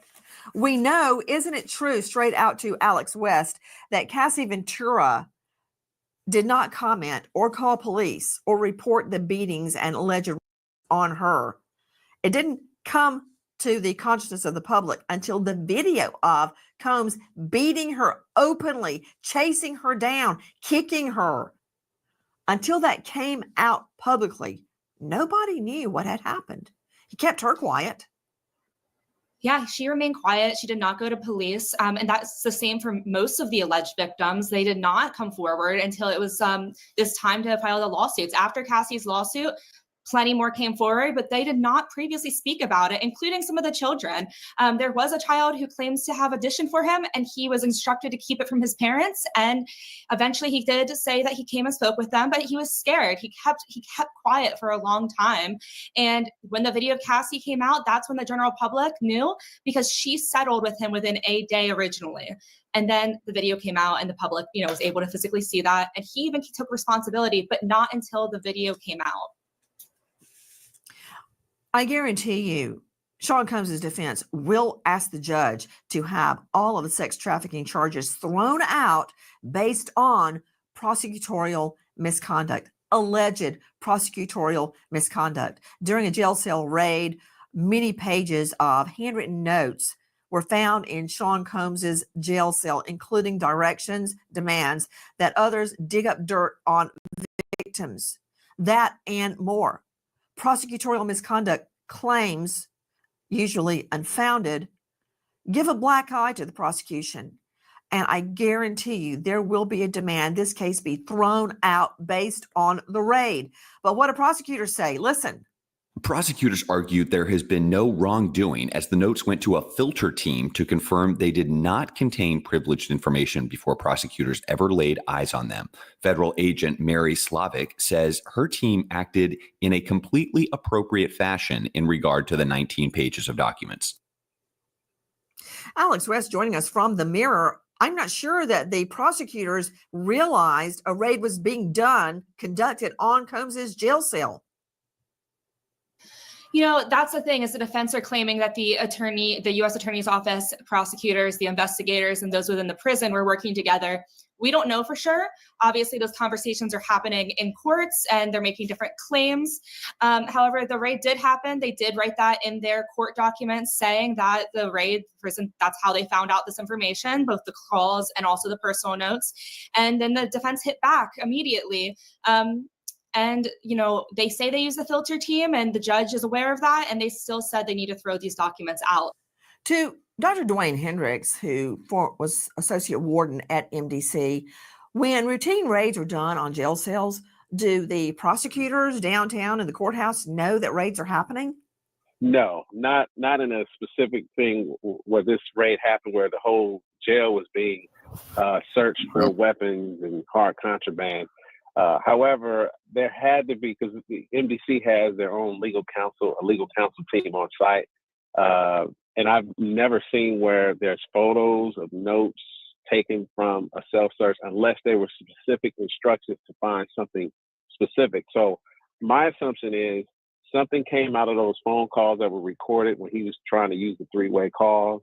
And maybe they were looking for something specific when they did go look at his belongings. That would be my estimation, because otherwise I don't see why the legal counsel within the institution or within the Bureau of Prisons would be having these kind of conversations with the prosecution team unless there was some specific information that they were looking for based on the phone calls that were made allegedly by Mr. Combs while he was using those other inmates' pack numbers. Dr. Hendricks, I think you're right. I think something originated in those phone calls, which everybody knows, everybody and their old aunt know they're recorded. Well, the judge in this case is taking it very seriously, even demanding an emergency hearing. Listen. Judge Subramanian calls an emergency hearing on the matter, talking Combs' defense team down from a ledge. Shockingly, Combs appears for the hearing unshackled, a freedom granted for all future court appearances. Combs seems more at ease, hugs his attorneys, and surveys the courtroom to see who is in attendance. Judge Subramanian rules that the notes will not be allowed into evidence, and prosecutors must destroy any and all copies of the documents. Dr. Hendricks, I want to understand from you if this makes sense. Okay? It makes sense to me, but you were the one embedded in MDC. Now, agencies involved in the sweep at your old CI, MDC, insist this sweep was planned prior to Sean Combs's detention and did not target any specific inmate. Now, we've heard from the beginning, since Combs first went there, that there was a sweep plan, that there were measures being taken to find drugs and contraband, to inspect conditions there. We've been hearing that since day one. Well, it happened. So how is that targeting him? It isn't. And I think it was just coincidental in terms of the timing, because they have done other sweeps of other federal correctional complexes across the country over the last several months. And I think it just coincided with him being taken out of solitary confinement or in a special unit and being placed in general population, and then him allegedly starting to make these calls and different things of that nature. So maybe the sweep was maybe it was already pre-planned, but it maybe got pushed up a little bit earlier based on the information that the staff were passing on to the Southern District of New York's prosecution team. But that is, again, I will just say there had to be something specific that they were looking for in terms of taking pictures of notes based on these alleged calls, especially when you're talking about 8 different inmates. So he was trying very hard, allegedly very hard, to try to get this information out so he can do what he needs to do, or he feels like he needs to do, to put himself in a better position to be found not guilty on these charges. Please join us on our mission to find missing people, especially children, to solve unsolved homicides. If you're on the go, catch us on elaborated PR stunt to improve potential jurors' opinion of him. In court documents, prosecutors claim Combs explicitly told family members how to ensure the video produced the desired effect and instructed all of his children to post the video to their own social media accounts. Wow. Imagine that, using his own children as a PR stunt. Joining me from the Mirror, Alex West. What? Yeah, so I remember seeing the post come up, and those of us in the newsroom were shocked. We said, is this Diddy posting somehow from jail? Is he using his kids to run his social media? But what we do know is he's in contact with them, right? He's in touch with them. They are coming to the courtroom. We're watching them come to his appearances together, including his mother. So he's in close contact with his family. I can't say whether or not he's using them. That's a question for the law, but I do know he's close with his family, even going through these legal proceedings.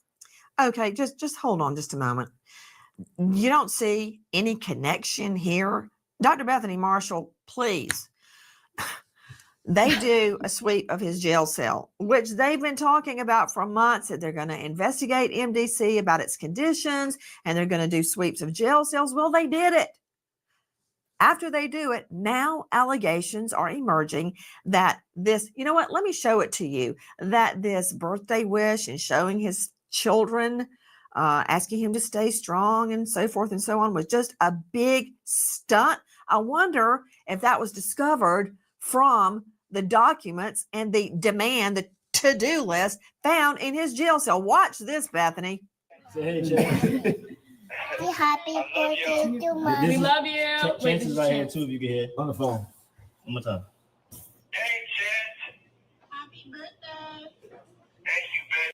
Okay, Dr. Bethany, that's from Diddy's son's official Instagram. That's at Prince J-D-C.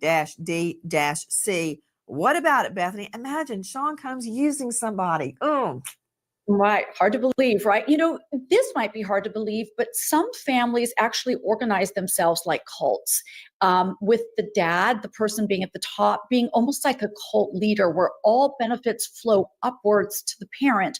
You know, in normal families, most of the benefits flow to the children, right? We think about our children. We want to love and nurture them. In these cult-like families, it's in the reverse. And these alleged crimes really do mirror a cult, a sex cult, where the leader imagines themselves to be spiritually authoritative, you know, all these inspirational quotes and calling himself love. So I try to think about the family that way. But did you just say inspirational quotes? Just what, did you drink the Kool-Aid? Inspirational quotes, my rear end. Those 19 pages is all about find dirt on Cassie, find dirt on this one and on that one, do this, do that. That's what the inspirational and heartfelt meanderings were. They're not just, you know what?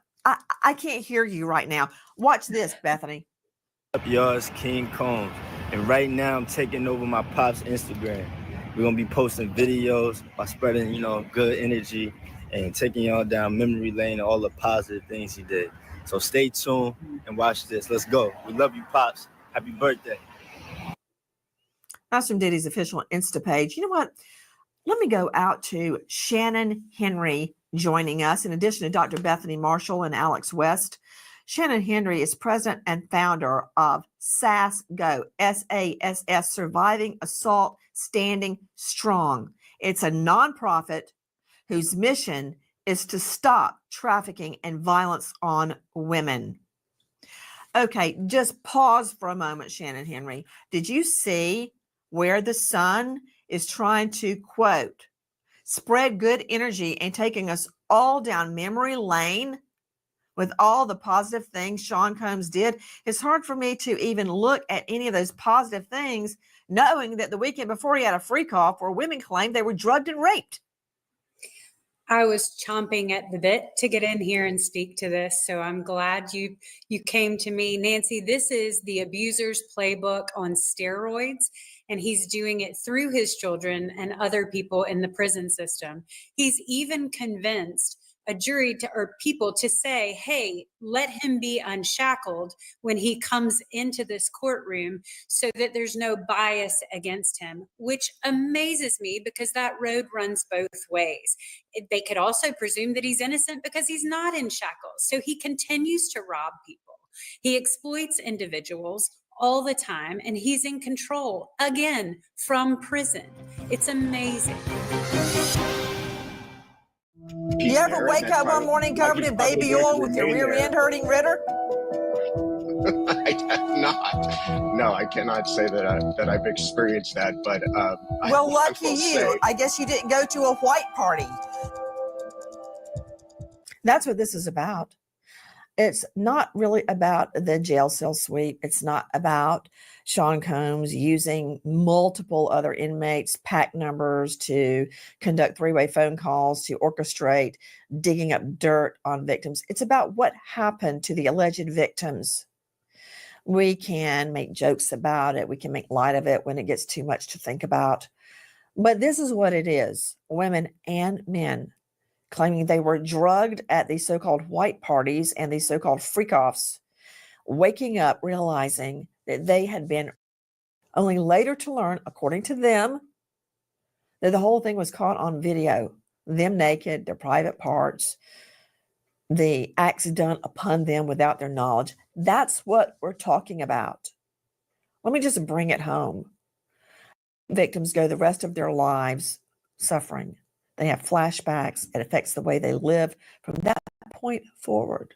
Some of them never get over it. That's what we're talking about. But in the news now is Combs's home, his mansion. Listen. This house is amazing, great architecture. The guest quarters, I don't know, not big enough for guests with like security staff or personal staff, but everything else really checks every single box. This house is listed for $61.5 million. My target is $30 million. Some investors stay away from houses like this, the Kanye West house, the P. Diddy house, but this is our target. We take the house, we renew it, we restore it, but we also change the persona and the stigma. We make sure this house is number one. That is from @BellwoodBO, talking about the great architecture. The house is amazing. It's listed for $61.5 million, but ruh-roh, there may be a problem. And here's the problem, Nancy. Jason Haidt, property manager of a Las Vegas rental, says Combs made odd requests that now can only be described as chilling. Combs rented a Las Vegas mansion to host a birthday party for Meek Mills in 2014. Haidt says Combs insisted that all bedroom doors be equipped with double-sided locks and that he be provided the only keys. Haidt says the home was left a disaster. The bedrooms in particular left in squalor. He found used condoms and smears of lubricant on countertops and floors, cocaine and half-empty liquor bottles everywhere. And the bedding in several rooms was bloodstained. Alex West joining me, entertainment reporter with The Mirror. Let me understand. I've got this flashy real estate guy in front of Sean Combs's mansion talking about, let's see, what were his exact words? Man, this house is amazing. And then I've got a property manager stating that used condoms, smears of lubricant on countertops and floors, cocaine, half-empty liquor bottles with blood-stained bedding in several of the rooms. Did you know that, Alex? You know, we've been seeing reports about that from hotels. The prosecutors say that this is kind of similar to what was happening in these hotels where they were given different supplies for freak-offs, and that's including new bedding, fresh bedding. And now, you know, they're saying in these houses, there was blood on the sheets. So it really does seem similar to what was occurring in these alleged incidents at these hotels. We do know while this house might be grand, that stigma isn't going to easily go away when we know that these events were supposedly happening. We know that these giant parties were happening. And now they're saying, allegedly, that they were in disarray, in gross conditions, including blood, and so many other different things, right? So it's weird. The idea of trying to change the stigma is very strange. To Shannon Henry joining us, president founder of Surviving Assault Standing Strong. Lubricant on countertops and floors, cocaine, half-empty liquor bottles, bloodstains in multiple bedrooms on the sheets and the covers, that doesn't sound like a party to me. It sounds like a crime scene. It is a crime scene, Nancy. And what's amazing to me is that you have these people that have been invited to something that seemed lavish and sexy, but what you find is that it was really and truly humiliation rituals going on behind the doors of these homes and hotels, and Combs was at the top of all of it. What about it, Dr. Bethany? A party? I agree. It doesn't sound like any party I've ever been to. Never. Nancy, this is consistent with luring victims with some kind of a promise, just like giving a child candy or saying, I have a puppy dog around the corner. Although this is probably Cristal and Camus and caviar and all of that, so that the victims really are made to believe that they're going to have a special experience. But these alleged crimes are more consistent with a machine, almost like a killing machine when someone goes on a spree. This would be consistent with a scene. And also, Nancy, those floor-to-ceiling mirrors we talked about in another show, this would be consistent with a perpetrator who is so controlling that they want to see everything that's going on from every angle so that nobody is doing anything that the perpetrator does not want them to do. Could you put Bethany up, please? Bethany, I know you're a high-profile psychoanalyst joining us out of Beverly Hills. You're on Peacock. You're famous. You've written books. Have you ever been in a cow pasture and seen those little bugs flying around? How can I say this? The cow poop. Right. Big patties of cow poop. You ever seen that? I certainly have. Okay. Those little flies flying around, cow crap, it stinks to high heaven. I want to see that video again. Let's watch. And this house is amazing, great architecture. The guest quarters, I don't know, not big enough for guests with like security staff or personal staff, but everything else really checks every single box. This house is listed for $61.5 million. My target is $30 million. Some investors stay away from houses like this, the Kanye West house, the P. Diddy house, but this is our target. We take the house, we renew it, we restore it, but we also change the persona and the stigma. We make sure this house is number one.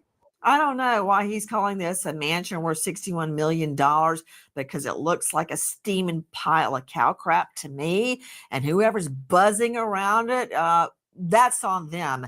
That is from @Bellwood BO. And you know what? Diddy needs that house to sell, because trust me, he's going to need that money for his defense. While Tony Busby filed 5 new lawsuits against Sean Combs, an anonymous celeb filed a suit against him. The John Doe accuses Busby of extortion after receiving a demand letter from his firm offering the chance to settle outside of court before making the allegations public.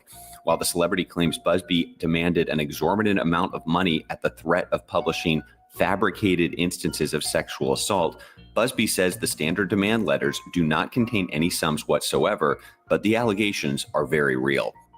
Okay, so the lawyer, Tony Busby, representing, remember, he was the one that came up with the 800 number for all of the alleged victims of Sean Diddy Combs to call and join in a lawsuit against Combs, a civil lawsuit.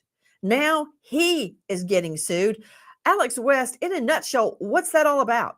Yeah, so this is an extortion case. They're accusing him of extortion. They're saying that that he was sent a demand letter, and this high-profile individual, as he's describing himself, says that he's not going to back down from this, and that he wants the court to stop it in its tracks, and that he feels it's wrong.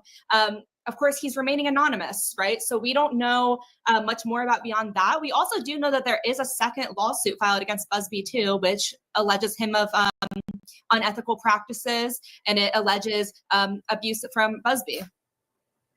I wonder if that could have been on Diddy's to-do list that they just found in his jail cell. Destroy Tony Busby. We'll see. To Eric Faddis, joining us, high-profile lawyer, former prosecutor, partner at Varner Faddis Elite Legal. Demand letters happen every day. They happen in typically civil lawsuits. You're going to sue somebody, you send them a demand letter, and you say, hey, stop doing XYZ and pay me ABC, or else I'm filing a lawsuit. That happens every day. See, that's commonplace. I think this extortion case against Tony Busby doesn't have a lot of merit. Extortion is where a person says, hey, give me money or I'm going to do something unlawful to you, like break your kneecaps. That's not what Tony Busby is doing. He is engaging in normal civil practice, sending these demand letters. There's nothing unlawful from what I can see. I think this is just a prominent person trying to get in front of this sort of bad PR tsunami that could be coming their way. So let me understand, Alex West, the person that's now suing civil attorney Tony Busby, I guess, is a celeb that has been accused of what? Being at a freak-off or a white party, taking part in attacks on victims. I'm just trying to figure out, why would Tony Busby send that person, the anonymous person suing Tony Busby, why would Busby send him a demand letter and sue him to start with? Yeah, that's the thing about the case, is this high profile individual has been pretty vague. They don't specify what they are being accused of, really, other than being involved in some sort of allegations involving Diddy. And the thing about the Diddy case, right, is there is a lot of things in a lot of context that he's been accused in. He does not, this high profile man does not specify which part. He's trying to stay as vague as possible as this conversation continues. Isn't it true, Alex West, that cases have been and could be dropped because accusers will not allow their name to be made public? I mean, absolutely. It's a thing that's happened in the past, especially when they feel it's important to the story and to the allegations. Joining us, Chris McDonough, Director, Cold Case Foundation, former homicide, former vice. Chris McDonough, I'm wondering how much of this information we're just getting is coming out of what was found in Sean Combs's jail cell. You know, Nancy, here's some inspiration for his notebook. This is an ongoing investigation, i.e., there are multiple tracks now with 2 trains on them, one civil and one criminal. They are monitoring everything inbound, outbound from that jail cell where P. Diddy is sitting. And you can bet that the feds, because this has, you know, a lot of legs on it going across to California, et cetera, they are sitting somewhere with a T3, meaning they're sitting there monitoring everything going in every direction. So he's going to have to sell the house with the orgy room and all the other stuff that comes along with it. From what we understand, a list of alleged victims and sex workers are lining up to testify against Combs. Federal prosecutors are continuing their investigation into Sean Diddy Combs freak-offs, and several male escorts are reportedly lining up for the opportunity to share their horrific experiences. Several former sex workers allege they were given strict expectations before being hired for a freak-off and required to take Viagra or Cialis before the event. If performers failed to meet the standards, they would be removed from the party without compensation and blacklisted. And Eric Faddis, yes, they're sex workers, and the defense will try to attack them on credibility. But think about it, Faddis. They may be sex workers, but according to documents, proof, and eyewitnesses, Sean Combs is the one hiring them and flying them to his parties. Exactly right, Nancy. And I think our culture has evolved a little bit in terms of how we see sex workers, the emergence of OnlyFans, this sort of, there's just more allowances given for that line of work. And so I'm not sure that stigma should be applied to these folks. And I bet in New York, once the case comes to trial, there'll be less of a stigma on that type of profession as compared to, something else. I mean, but what I'm saying, Faddis, is if Sean Combs' lawyers try to cross-examine sex workers on their testimony regarding what happened at freak-offs and white parties, it's going to turn right back around on him. He's the one that allegedly hired them. He's the one that allegedly brought them into his parties. So who is Sean Combs hanging around with? Nuns and priests and virgins? HELLNO, sex workers brought in for a freak-off. that can only boomerang and hit him in the neck. Yeah, I hear you. I mean, according to the evidence, it looks like Combs is the ringleader here. He's the orchestrator of all of this. And so can he really go and talk out of two sides of his mouth and say, oh, don't believe these sex workers, but yet I trusted them enough to hire them and have them work at these parties? I'm just not sure that argument's going to fly. We wait as justice unfolds and the investigation goes on. But now we stop to remember an American hero, police officer Enrique.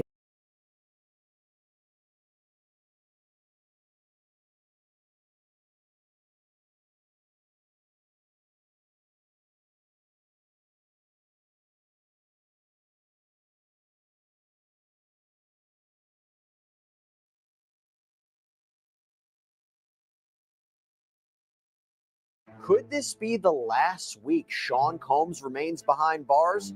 After quite the bail hearing last week, we're going to break down what happened and what could be next for the embattled rapper who's currently sitting in detention as he waits trial on federal sex crimes charges. Welcome to Sidebar, presented by Law and Crime. I'm Jesse Weber. This could prove to be a very interesting week in the Sean Diddy Combs legal saga. Why? Is it possible Sean Combs could be released from jail right in time for Thanksgiving?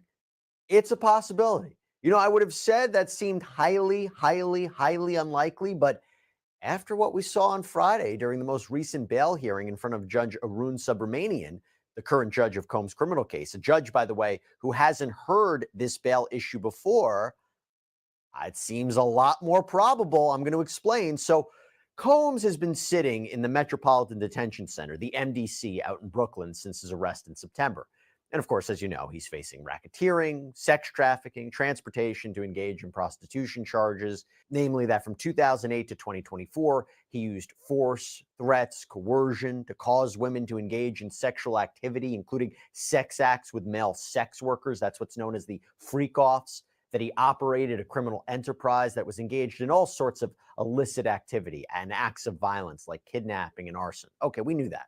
And now two previous judges, a district court judge and a magistrate judge, both previously denied Sean Combs bail, siding with the prosecution's arguments that Combs was a danger to society, given these allegations, that he was a risk of flight, given his wealth, power, and resources, that he engaged in potential obstruction by improperly contacting witnesses and victims in the case. And this, by the way, is despite the defense putting forth a very expansive bail package.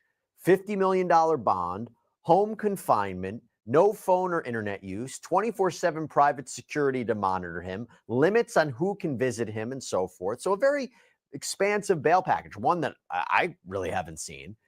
But leading into this hearing on Friday, again in front of Judge Arun Subramanian, who hasn't decided this issue yet because he was the most recent judge assigned to the case, prosecutors were also armed with more arguments, more evidence. Why? Because as we previously discussed on Sidebar, they alleged in a letter to the court that while behind bars at the MDC, Sean Combs has been violating the Bureau of Prisons rules. Now, by the way, that in and of itself could be used to show, hey, if he can't follow the rules while he's locked up inside, what makes you think he could be trusted on the outside? But putting that to the side, not only that, prosecutors say he has been engaging in unauthorized communications, such as three-way phone calls on a monitored phone, using other inmates' phone access codes to make phone calls, and using a third-party text messaging provider. And they alleged he was doing all of this to instruct third parties to reach out to witnesses and even try to influence a potential jury pool. And by the way, influencing a potential jury pool, that's with respect to the allegation that he orchestrated a social media campaign around his birthday. You might remember this. His family released a video of them wishing him a happy birthday, good wishes, while he's on the phone. He's on the other line. He's locked up, but you hear him on the other line. They're all happy. Everybody's happy. And prosecutors say the aim for that was to influence potential jurors. They have evidence to say that was his intent, that he might have said something. We'll get to that. Now, there are many, many other items for both the prosecution and defense regarding this bail issue, but the best way to go through all of this is to actually go through what was said during that hearing. Now, something I have to mention about going over this hearing, there are no cameras in the courtroom, so we couldn't see this for ourselves. In fact, there's limited electronic devices that are allowed as well. So we're basing this off of reporting from those in the courtroom about what happened. Now, the first issue that came up at this hearing on Friday wasn't even about bail, but it's about what happened a few days earlier. You see, the defense had accused the prosecution of improperly taking photographs of potentially attorney-client and work product privilege material in Sean Combs' detention unit. This was after there was a sweep for contraband at the MDC. I should say the defense claims this was actually a targeted operation at Sean Combs. The prosecutors have denied this. They've said that they didn't even take part in the search, but there was this sweep, and an investigator from the Bureau of Prisons apparently took photos of these notepads and these notepad pages from Sean Combs' unit. In the end, Judge Subramanian, after there was a hearing held, said the prosecution has to destroy 19 copies of pages of those photos, that they couldn't use evidence obtained from those photos in their bail argument. And one of the things that they wanted to say was that Combs was improperly reaching out to one witness in particular. That would be shown by one of these photograph pages. And Judge Subramanian said that he would have to resolve at a later date if there was, in fact, a privilege violation. And if there was a violation, I'm not even sure what that remedy would be. Sean Combs' defense counsel has asked for the indictment to be tossed out, has asked for the prosecution's team from the Southern District of New York to be recused. We shall see. Now, as we're sorting through these legal arguments, it just shows you how important having a great lawyer is, right? So how can I say that without talking about our incredible sponsor, Morgan & Morgan? This is America's largest injury law firm, our proud sponsor. And here's the deal. If you're injured, you got to know what. He had an issue with the defense. This is how it started off. You see, the defense had argued that Sean Combs' legal pads clearly had the word legal handwritten on the top of the binders, to indicate that this is privileged. Don't search through this. These are materials that prosecutors cannot have access to. Well, Judge Subramanian said, the legal pad that defense counsel gave to this court, an intact legal pad with legal written on the binding, but when you look at the photos of two of the intact legal pads that were taken at the time of the sweep at the MDC, there's no writing on the pad. There's no legal. So why is that? He wants to know why, meaning, was legal only written on that pad after the fact? That wouldn't look so good for Sean Combs or his lawyers. And during the hearing, one of Combs' lawyers, Mark Agnifilo, said he wasn't sure when legal was written on the pads, and he did concede that during the sweep, not all the pads said legal. Judge Subramanian reportedly asked if the pad you handed up to me, did it say legal on it on November 1st, meaning when the sweep happened? To which Agnifilo reportedly replied, I'm not sure. And that led the judge to warn the defense that moving forward, make sure all of your representations to the court are true. Not a great way to start, but that's how it started. And from there, we get into the bail analysis. And the main concern from prosecutors when talking about bail is they don't trust Sean Combs to follow the conditions of pretrial release. And they highlight, as I mentioned before, the allegations of what he was doing in the MDC. Now, Judge Subramanian pressed Assistant United States Attorney Christy Slavic, well, what do you say that you might not trust him, but trust his 24/7 private security that would monitor him on home confinement? Her response? This security team, she claims one of them is a co-conspirator of Sean Combs, that this person's phone was taken away. The other is a defense investigator in this case, and she alleged that that investigator has been contacting witnesses. In other words, this 24/7 private security team works for Sean Combs. Now, Agnifilo responded to that later in the hearing, suggesting that they are proposing an independent security team. And he also highlighted that Sean Combs would be living in significantly more restrictive conditions on home confinement than in the MDC. Judge Subramanian asked Prosecutor Slavic, you cite his wealth as an issue for pretrial release, so can he use it? That's a key point. That was made by both sides. You see, the prosecutor said it's because he has the wealth, the power, the resources to do what he wants on the outside and flout the rules that he shouldn't be granted bail, whereas the defense has said, okay, we have to create such an expensive and expansive bail package to mitigate those perceived dangers because of his wealth. Slavic reportedly responded that they are seeking continued detention not because of his wealth, but because of his dangerousness, his risk of flight, his obstruction. So Subramanian asked her to explain the obstruction argument further. And while she highlighted what I had mentioned before, he did ask her whether running a PR campaign from behind bars is obstruction, like the birthday message campaign. Now, according to prosecutor Slavic, Combs allegedly said he wanted to reach the jurors and said something along the lines of, presumably on a recorded phone call while in the MDC, something along the lines of, I need only one. So that kind of looks like he is trying to impact the jury. And she claims that this is impacting the integrity of the proceedings, and this is his intent to obstruct.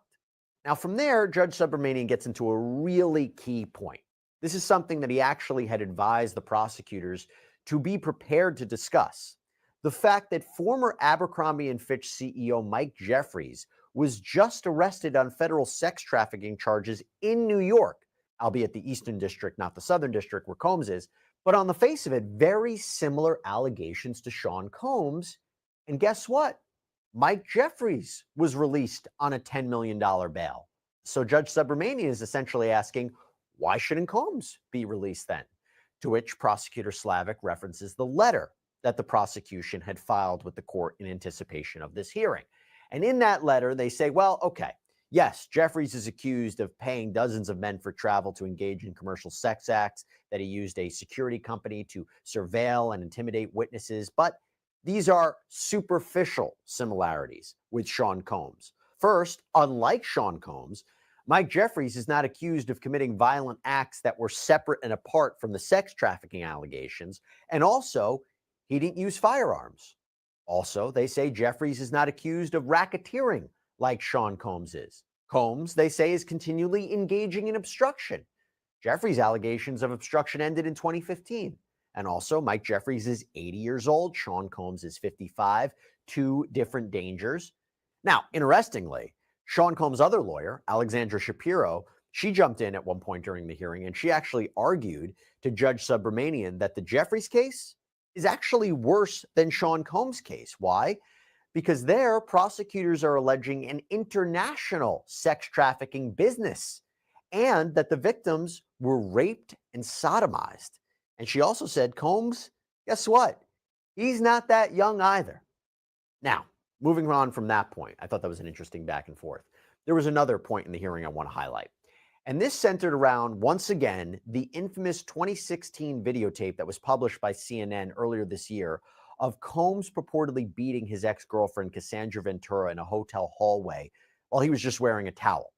And prosecutors have suggested that Sean Combs attacked her as she was escaping a freak-off, a clear example of sex trafficking, and again, to prove that he is a danger. Dangerousness, key factor in a bail analysis. Now, Judge Subramanian did something actually interesting. He pressed the prosecution about something the defense had brought up, that video may not be exactly what it is because CNN may have spliced it or edited it together. Slavic responded, it was a bit puzzling that the defendant brought this up because there's really no dispute as to what actually happened during that incident. In fact, the defendant admitted to it and apologized for it in a public Instagram post. That's true. Combs apologized 2 days after that video was released. And she went on to say, whether the video was slowed or spliced or edited by CNN, there's really no dispute about what the video shows. It shows the defendant shoving, kicking, and dragging a female victim. That is true. Actually, when Subramanian was questioning Mark Agnifilo, he asked him about these text message conversations between Combs and victim one in the case, who we believe to be Cassandra Ventura. And whereas the prosecution has highlighted the messages to show that she was a victim of physical abuse and non-consensual sex acts, Agnifilo suggested that they had more information that provides more context to the relationship and to that 2016 video. He said, it really is purely consistent with our view of this being a consensual, long-term, loving, fraught relationship that had a breakup, and the breakup wasn't because of coerced sex or forced sex. He even suggested that there was regrettable physical conduct going both ways in this relationship.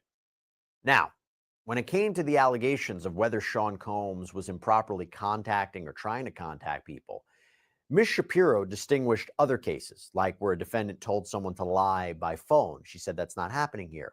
Plus, when it comes to posting on social media, she says Sean Combs, her client, has a First Amendment right to speak up when there is a barrage of negative media coverage out there and defend himself.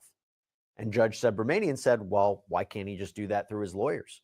In other words, why does he have to go through these other third parties to do that? Now, Shapiro reportedly responded, well, we're happy to do that, but we're lawyers. It's not really what we do. Subramanian also pressed her on the communications regarding victims or witnesses, and she denied that this was evidence of obstruction. And she assured the judge that Sean Combs will listen to his lawyers. If they tell him not to do something, he won't do it. The problem, as re-emphasized by Prosecutor Slavic, is she says he has reached out to a witness, an alleged participant in multiple freak-offs, and he allegedly ignored his lawyers when they told him not to do the social media campaign around his birthday, but he wanted to do it anyway. And also, even if it is common, as the defense suggests, for inmates to share their codes to make phone calls, the Bureau of Prisons handbook prohibits this. The main idea, he doesn't follow the rules on the inside, he can't be expected to follow the rules on the outside. Now, this moves into arguably the most interesting and pivotal moment in this hearing. This is when the judge inquired as to where home confinement would exactly be. Now, Mark Agnifilo indicated that it would be in Miami, that there would be a dock but no boat, and the judge heard that and said, that's not going to work. Where in New York could he stay? So, Agnifilo responded that there is an apartment in the Upper East Side, 3 bedrooms. There would be 2 security guards in the apartment, 1 downstairs, no access to phone or internet except calls with his lawyers, and Combs would avoid all contact with anyone who would be a witness in this case. And I have to tell you, this could be a sign that Judge Subramanian is entertaining the idea of pretrial release and home confinement. I will say, though, Judge Subramanian also heard from pretrial services. This is the office that ensures federal criminal defendants appear in court and monitor their activities so they don't pose a danger on the outside. And the representative from pretrial services sided with the prosecution and reportedly said that we maintain the bail conditions are insufficient. However, this representative seemed to acknowledge that there aren't any cases they're aware of where private guards would be enlisted. This is unique. So, what did the judge decide? Well, he said he will make a decision promptly next week on bail, meaning this week. And he did suggest that both the prosecution and the defense submit letters to the court by Monday, today at noon. And one of the questions is, what can Sean Combs say or not say right now? And those letters just came in. So the defense pointed to the recent case of United States versus Donald Trump when it comes to what Combs can say about his own case. Because Mr. Combs is, quote, a criminal defendant and is presumed to be innocent, he has a, quote, greater constitutional claim than other trial participants, including counsel, to criticize and speak out against the prosecution and the criminal trial process that seek to take away his liberty. Accordingly, the court should apply Trump's heightened standard when considering Mr. Combs' speech here. The defense also argued again that what Combs had to say was protected under the First Amendment, free speech. Alexandra Shapiro cited multiple court cases in her letter. The cited examples do not even remotely implicate the types of possible prejudicial speech that courts have previously considered. This is not speech about witness testimony or cooperation that imperils the availability, content, and integrity of witness testimony, nor does the speech target known or reasonably foreseeable witnesses concerning their potential participation in the criminal proceeding. Mr. Combs did not make public statements in an attempt to discredit testimony for the prosecution or make evidence available to the news media. The speech does not concern any attempt to publish court-ordered discovery, and this is not a case where the party's expression was itself obstructive. The government is essentially arguing for a standard in which the entire press community and civil plaintiffs and the government itself can wage war against Mr. Combs' reputation, but Mr. Combs can't even try to influence public opinion himself in response. That is simply not the law. And clearly she's referencing the multitude of lawsuits that he's facing. Now, the defense says that none of the examples the prosecution gave hold water, and they should not be used as reasons to keep Sean Combs behind bars. So what did the prosecution have to say about the bail hearing on Friday? Well, they got straight to the point on page 1 of their letter. The defendant's history of obstructive conduct is part and parcel to his decades-long pattern of violence, which must be considered along with his obstructive conduct to fully assess his dangerousness under the Bail Reform Act. a holistic view of his obstructive and violent conduct that is still happening presently, makes clear that there is no way to rebut the applicable presumption of detention in this case. The bail package presented by the defendant does not come close to ensuring the safety of the community, including from the defendant's ongoing efforts to obstruct this case, nor does it adequately protect from risk of flight.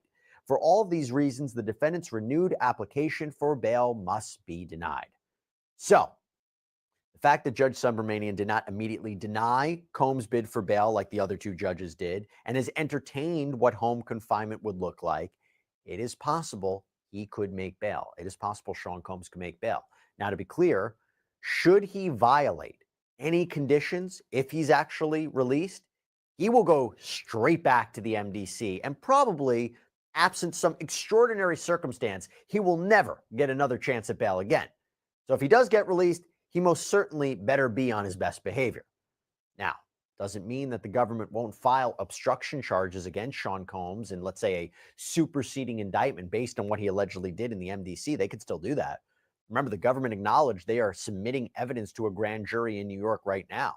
They could also use evidence of what they say is obstruction, not even in additional charges, but just as additional evidence in the racketeering charge that he currently faces.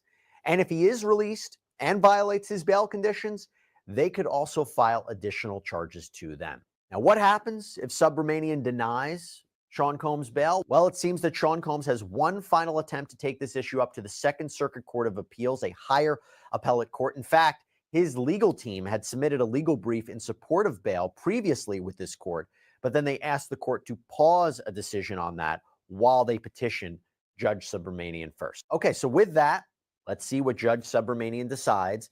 And if he decides soon enough, is it possible Sean Combs could be released and reunited with his family right in time for Thanksgiving?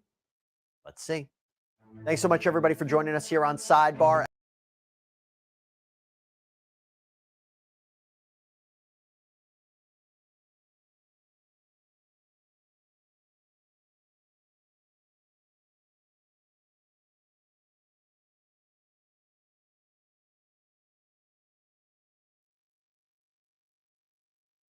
A third bid for bail by P. Diddy and his team, and we'll know the ruling early this week.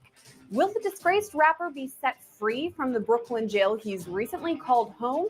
If that's the case, what would bail for the mega-rich superstar even look like? And where would he go?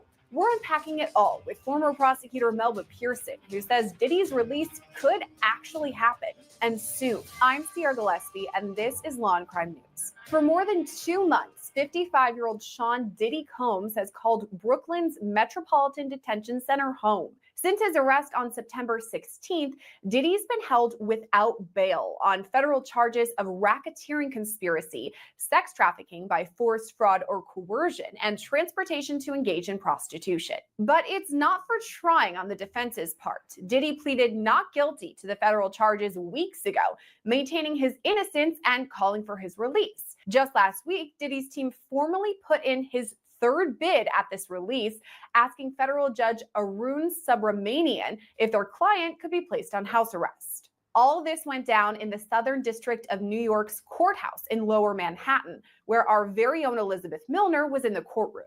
As she reported, the defense originally wanted Diddy to be held on house arrest at his Star Island mansion in Miami, Florida.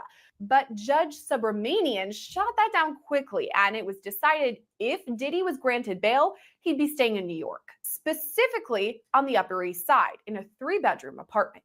If he's granted this bail, it would be to the tune of $50 million, plus some major restrictions on his house arrest. Inside the apartment, there would be 2 live-in guards and another guard downstairs. Diddy wouldn't be allowed any access to phones or the internet unless it was to contact his legal team. On top of all of that, there would be a vetted list of people approved to visit Diddy, including his legal counsel and his family. Diddy's attorney, Mark Agnifilo, said there was a 0% chance that Diddy would be violent if released, and even called this bail package a very, very rigorous set of conditions, more strict even than at MDC jail. This marks Diddy's third attempt at release since his arrest, but the other requests have been denied by other judges. First, Magistrate Judge Robin Tarnowski denied Diddy bail, highlighting his apparent anger issues and history of substance abuse. She also voiced concern about a danger to the community or witness tampering should Diddy be released. After that, Judge Andrew L. Carter denied Diddy's release too, arguing the proposed bail package was insufficient to guarantee the safety of the community or to maintain the integrity of the case. Throughout all of this, the prosecution has opposed Diddy's release, most recently saying he simply cannot be trusted. There's more to this too. Federal prosecutors alleging Diddy has been working to taint the jury pool from inside of jail. In recent filings, they mentioned Diddy's apparent use of other inmates' phone accounts to both conduct calls with people that were not on his approved list of contacts and to avoid being recorded. Prosecutors say Diddy's working to subvert the jury process using social media too, like a recent birthday post he apparently coordinated from behind bars. Judge Submaranian ruled both sides must submit specific Bureau of Prison forms showing what communication forms Diddy is allowed to use. That paperwork was to be submitted by early Monday afternoon. Judge Submaranian's rulings didn't end there, though, also calling for the prosecution to throw out documents collected during a sweep of Diddy's jail cell. The defense says 19 pages worth of notes with legal materials were collected during this search. Prosecutors argued this sweep was already planned even prior to Diddy's arrest and that no privileged information was collected. That was a win for Diddy's team, but will they score another win this week too with his release? Okay, all of you out there multitasking, listen up. If you're out running errands, this one is for you. I have to tell you about this new app, Upside, that gets you cash back on daily essentials. I use it every time I pump gas because it's so easy and it's free. Here's what you do. Download the Upside app and claim an offer for whatever you're buying. Pay as usual and then just fuss. Always great to be with you. All right, so this is Diddy's third try for release for bail. What do you think? Is it going to happen? I'm a little worried that it might actually happen this go round. Reason being that the judge seemed to be asking more questions about where he's going to be held, what kind of house arrest. There was a discussion about him living during this time period at his mansion in Miami Beach. The judge had an issue with that because there was a dock, so he felt that that could be a way for him to flee and not come back to court. And so now there's more of a discussion of, well, maybe he can stay in his 3-bedroom apartment in New York City. So the fact that they're getting that into the details tells me that the judge is considering it.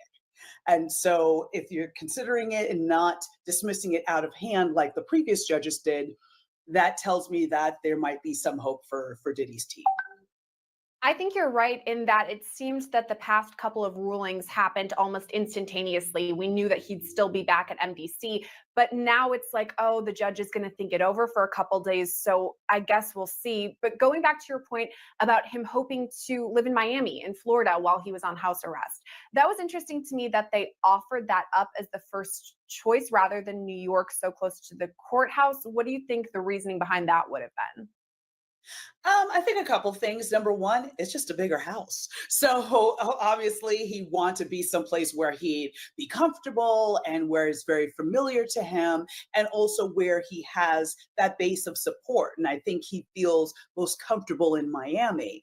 Of course, in terms of proximity, it would make more sense to be in New York, but also at the same token, that's where he's being tried, and it's not necessarily a happy place for him right now. So in all likelihood, it's a matter of comfort and just having that space, because again, he's going to be on house arrest, meaning he cannot leave the house, period, end of story. The only times you get to leave the house if you're on house arrest is if, let's say, you have to go to work, or you have a doctor's appointment, or if you go to church, and like legit, not that, oh, suddenly I found religion so that I can start going out now that I'm house arrest. You already clearly have been part of a church, home, synagogue, temple, whatever the case may be. You've already been worshiping there on a regular basis. So now they'll let you continue to do so. So of course, Diddy being Diddy, he obviously does not need to go to work like the average human being, and he's likely not going to church. So he's basically not going to be leaving the house at all. And with that being said, you'd likely want to be in a more comfortable surroundings if that is an option for you. And for him, it is an option. One of the stipulations about this bail package would be, okay, he has to stay in New York on the Upper East Side, but there are also a couple of security guards, two that would be live-in, actually up in this apartment with P. Diddy, and another one downstairs, I'm assuming somewhere in the lobby, kind of keeping tabs on the entrance and exit. What would all of that look like? Well, I mean, this is all going to be basically at Diddy's expense because it's not going to be New York City Department of Corrections putting corrections officers outside. The general rule when it comes to house arrest is that, basically you're checking in with a probation officer type situation on a regular basis. You may have an ankle monitor, which has GPS that can clearly see if you leave the house. Of course, people try to play with that. That's a separate issue, but generally the GPS is pretty accurate in indicating what your location is. And so this would be him having these guards for his own security and his own peace of mind, which is something he probably generally has anyway. If he was just there, let's say for 2 weeks, I'm sure he would have had a team of security that would be securing the exits and entrances as well as being in the apartment. So I don't see that as being something new just in terms of his house arrest. The security guards kind of got me thinking because right now at MDC, obviously there are guards there watching what Diddy's doing. They can kind of monitor him and see what he's up to. In this case, it would be, as you said, the security guards that he hired. Let's say something happens potentially nefarious while Diddy is on this house arrest. Could the prosecution then reach out to these security guards, put them on the stand, and have them testify about what happened? They absolutely could if they feel the security guards were actually witnesses to something, whether it be witness tampering or something more nefarious. The question is, will the security guards testify? And what would they say? I mean, would they kind of do the code of no snitching and, say, oh, I didn't hear anything, or I must have been in a different room, or whatever the case may be? Or are they going to be forthright and honest with whatever they may have seen? So there's that aspect. But then the other aspect to consider is in terms of the witness tampering, which is where my greatest fear lies, because of the fact that we've already seen his behavior while in custody, where he's doing three-way calls to be able to circumvent the list of people he's not supposed to contact, and being able to basically orchestrate a social media campaign with the goal of tainting the jury or at least influencing the jury pool, things like that. So with him now out of custody, I would think that behavior would escalate to a higher degree. And so in order for the prosecutors to be able to build a case with regards to witness tampering, the witnesses have to come forward and say, Diddy contacted me, or somebody from Diddy's camp contacted me. Will they? That's a different question. So that's what makes it a little bit more difficult, especially, again, if he's not using his phone. If he's having third parties make these calls, then now it's harder to track those calls back to him, whether pulling his cell phone records or anything like that. So there's the danger that the court has to balance and consider. You touched on something really important. This is what the prosecution was talking about all last Friday in their hearing, that they're alleging that Diddy is trying to, from behind bars, taint the jury pool. Again, you mentioned the three-way calls, potentially influencing a social media campaign. Okay, so he's outside of jail. Let's say that he is granted bond. Again, to your point, wouldn't it then be way easier to go about continuing this alleged attempt to taint the jury pool? I mean, how would we make sure that that wasn't happening? That's the rub, right? That's the rub, because the reality is his family is going to be able to have access to him. And so he can sit down with his family, much like he was doing from behind bars, and tell them, this is the schedule of what you need to post. This is how you need to, act. And you talk about, we miss our dad and all of these things, which it'll be different if they decided on their own to do that. If they were like, as a family, you know what, we want to support our loved one, and this is how we're going to do it. That's completely permissible. When you're behind the scenes trying to orchestrate like a puppet master, that's where we have a problem. And so I think it would be much easier for him to continue what he's doing and even escalate that behavior. So that's something the court really needs to weigh, because we could be in a situation where we're losing federal witnesses or actual survivors because they've been contacted, they've been intimidated, they've been offered money, whatever the case may be. And the Department of Justice may not be aware of what is going on until it's too late and they're trying to call them in to testify as we get closer to trial next year. I think it does make things even more tricky because one of the stipulations is he's not allowed to have the phone or be on the internet except to talk to specific people, obviously his defense team, his family, some vetted people that were approved by the judge. So how is the judge going to go through and determine, okay, yes, this is safe. I think that Diddy should be released on bail. How can we 100% be sure he isn't using someone's phone or going online? We can. We absolutely can. So that's the tough decision that judges have to make, is looking at the totality of the circumstances, looking at the person's criminal history, looking at the severity of the crime and who was involved. Is this something, for instance, like a domestic violence type offense where that there's a relationship between the two people and there's a higher likelihood of tampering, maybe not even by the defendant directly, but by other family members or other people they have in common. So that becomes the huge decision that judges have to make, and they're taking a chance any which way, because you could have the most innocuous seeming person who has no criminal history, the case is okay against them, and then they get released and either reoffend or do something that helped, would be along the lines of witness tampering or something like that. So a judge basically doesn't have a crystal ball. They can't predict what's going to happen. They're only going to make the best decision they can based on the information they have at the time. And then if new information comes to light in terms of Department of Justice able to come back and say, okay, so-and-so was contacted on this date, here's a recording of the call or something along those lines, here's the email, here's a letter that I can trace back in some way, shape, or form to Diddy, then absent that, there's not going to be a lot that the court can do. So if we're looking back at the past 2 times that he was denied bail, one of the judges actually mentioned Diddy's history. Obviously, there are allegations that are pretty severe when we're talking sexual assault, but there's also the Cassie video that shows he could potentially be harmful physically as well. So he could be a danger to himself or others. But then the other judge also mentioned the integrity of the case. So if Diddy was released on bail, this judge ruled that it could compromise the integrity of this case. So what do you think this new judge is going to think, considering all of these things and kind of putting them together? Yeah, I mean, I'm not quite sure. I'm trying to extrapolate based on the reports and sort of the snippets that have come out of the courtroom in terms of the discussion. But I know that there has been a lot of folks that feel that this was too severe, that, people like, Harvey Weinstein was able to, with these types of severe charges be out of custody. Bill Cosby, severe charges, was out of custody, that he's not a flight risk because of the fact that his face and likeness are so well recognized globally. And so, all of those arguments kind of come into play. But at the same token, we still have to balance harm to the case and harm to the survivors and witnesses.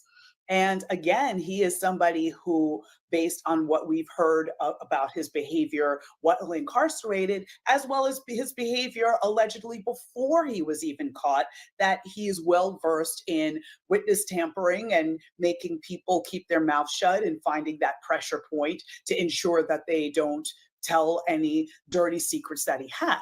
So I would only anticipate he would continue in that vein, because it's not like he learned his lesson in the last couple of weeks, right? This is a lifetime, again, allegedly, but this is a lifetime of him out here manipulating and harming and assaulting and everything else, and just degrading and all of these things. So I don't see that somehow he's suddenly going to have a come to Jesus moment and now not engage in witness tampering. I just don't see it. Something else interesting to me during the hearing on Friday is that Diddy's attorney, Mark Agnifilo, actually said that these are a very, very rigorous set of conditions, and said that this house arrest would be worse than where Diddy is at right now at MDC, which is kind of an infamous jail in Brooklyn for a lot of bad happenings. What do you make of that statement? Yeah, that's a bridge too far.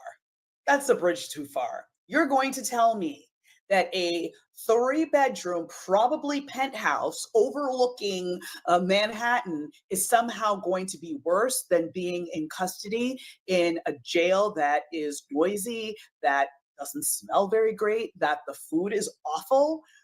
Somehow that's better. Now, granted, I will give this aspect.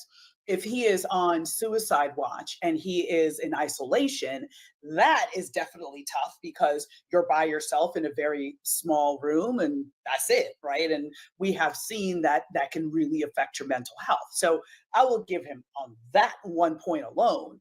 But everything else, he's going to be sleeping in basically his own bed, having his best gourmet meals, and being able to see his family unfettered. He'd be able to hug them, touch them, as opposed to having to see them through glass, excuse me. So yeah, that argument doesn't hold water for me. Not at all. It's going to be interesting to see which way the judge does rule. Obviously, all eyes are on the Southern District of New York. Melba, thank you ahead of all of this for breaking in.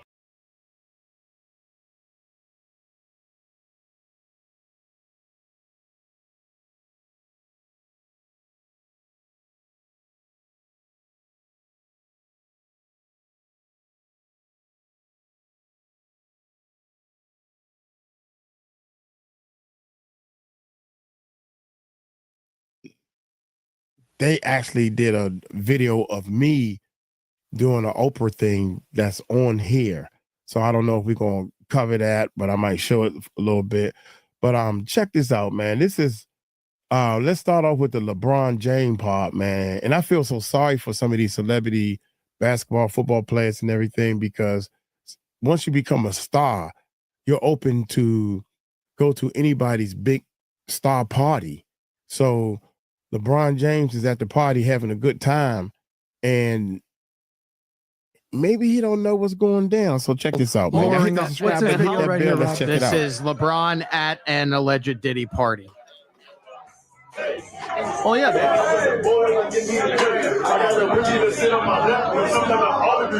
Oh, they're boys. What do you mean, of course? We just having a good time. And this is, you know, the scary part. Listen, just because someone's partying and having a good time, there's 0% anything wrong with that.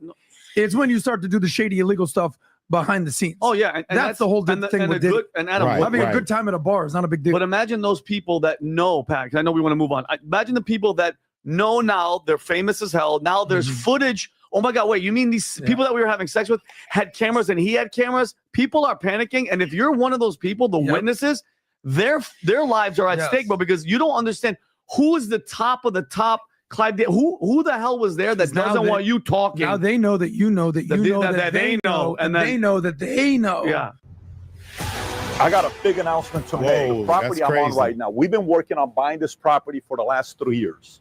It's one of its last kind in America. Why?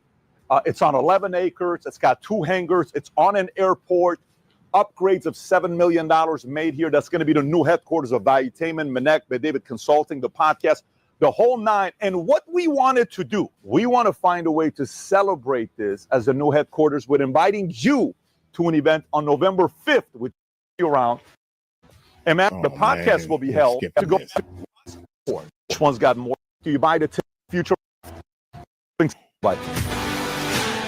podcast? Click right here. I want to tell you guys why you absolutely must stop watching pornography, because it is so obviously a weapon of mass destruction, spiritual destruction, and blackmail, a tool for blackmail. So we have more coming out about Diddy, Kim Porter. People have long held the suspicion that he maybe killed her, plus some videos that are surfacing of Justin Bieber at a Diddy party, and they are horrific. I'm talking truly and utterly horrific.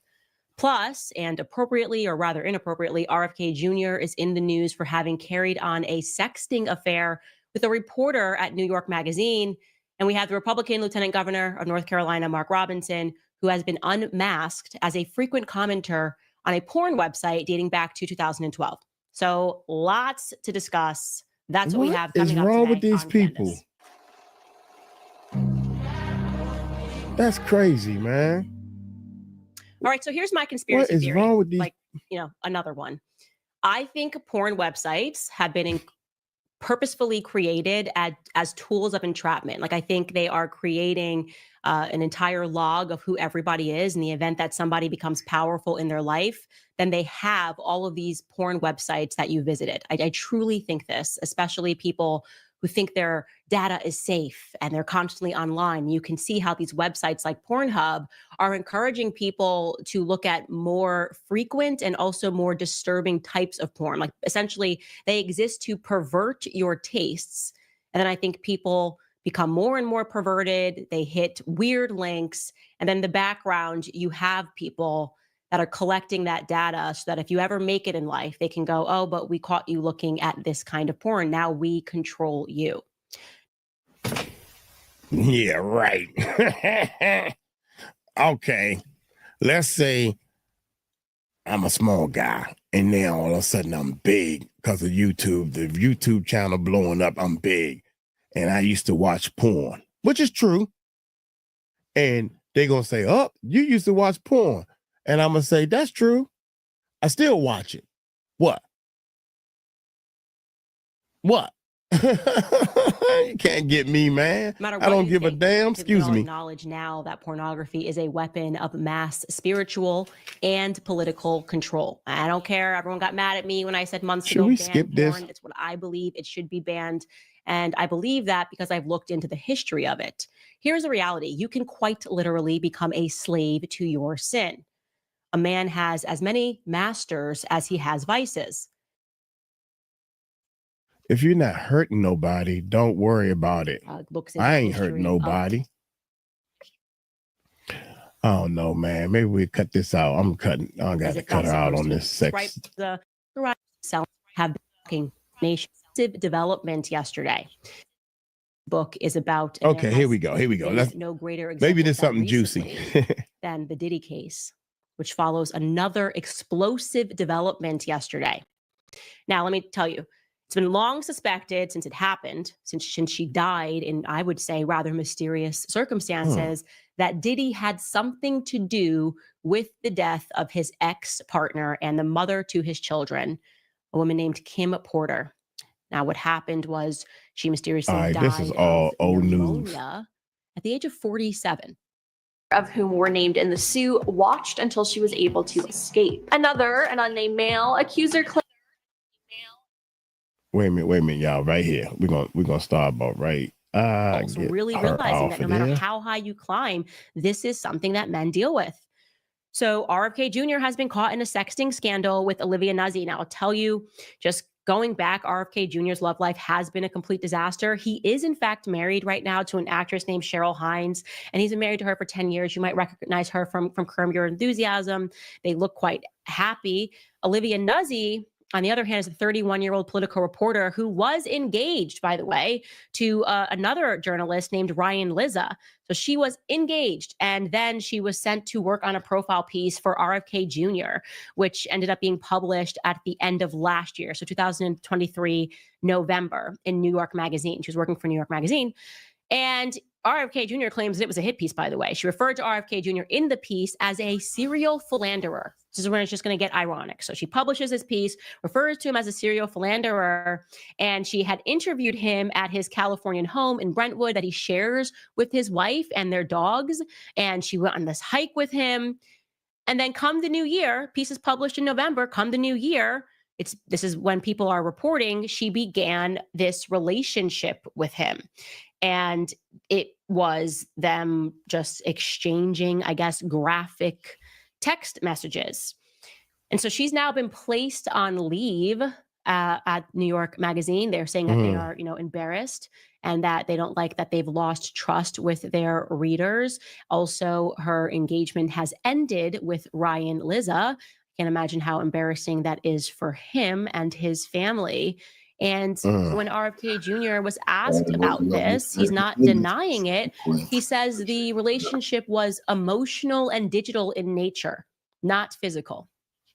So let me put that in perspective, because that's just a really, really ridiculous thing to say. It was emotional and digital in nature, not physical, as if that makes a difference.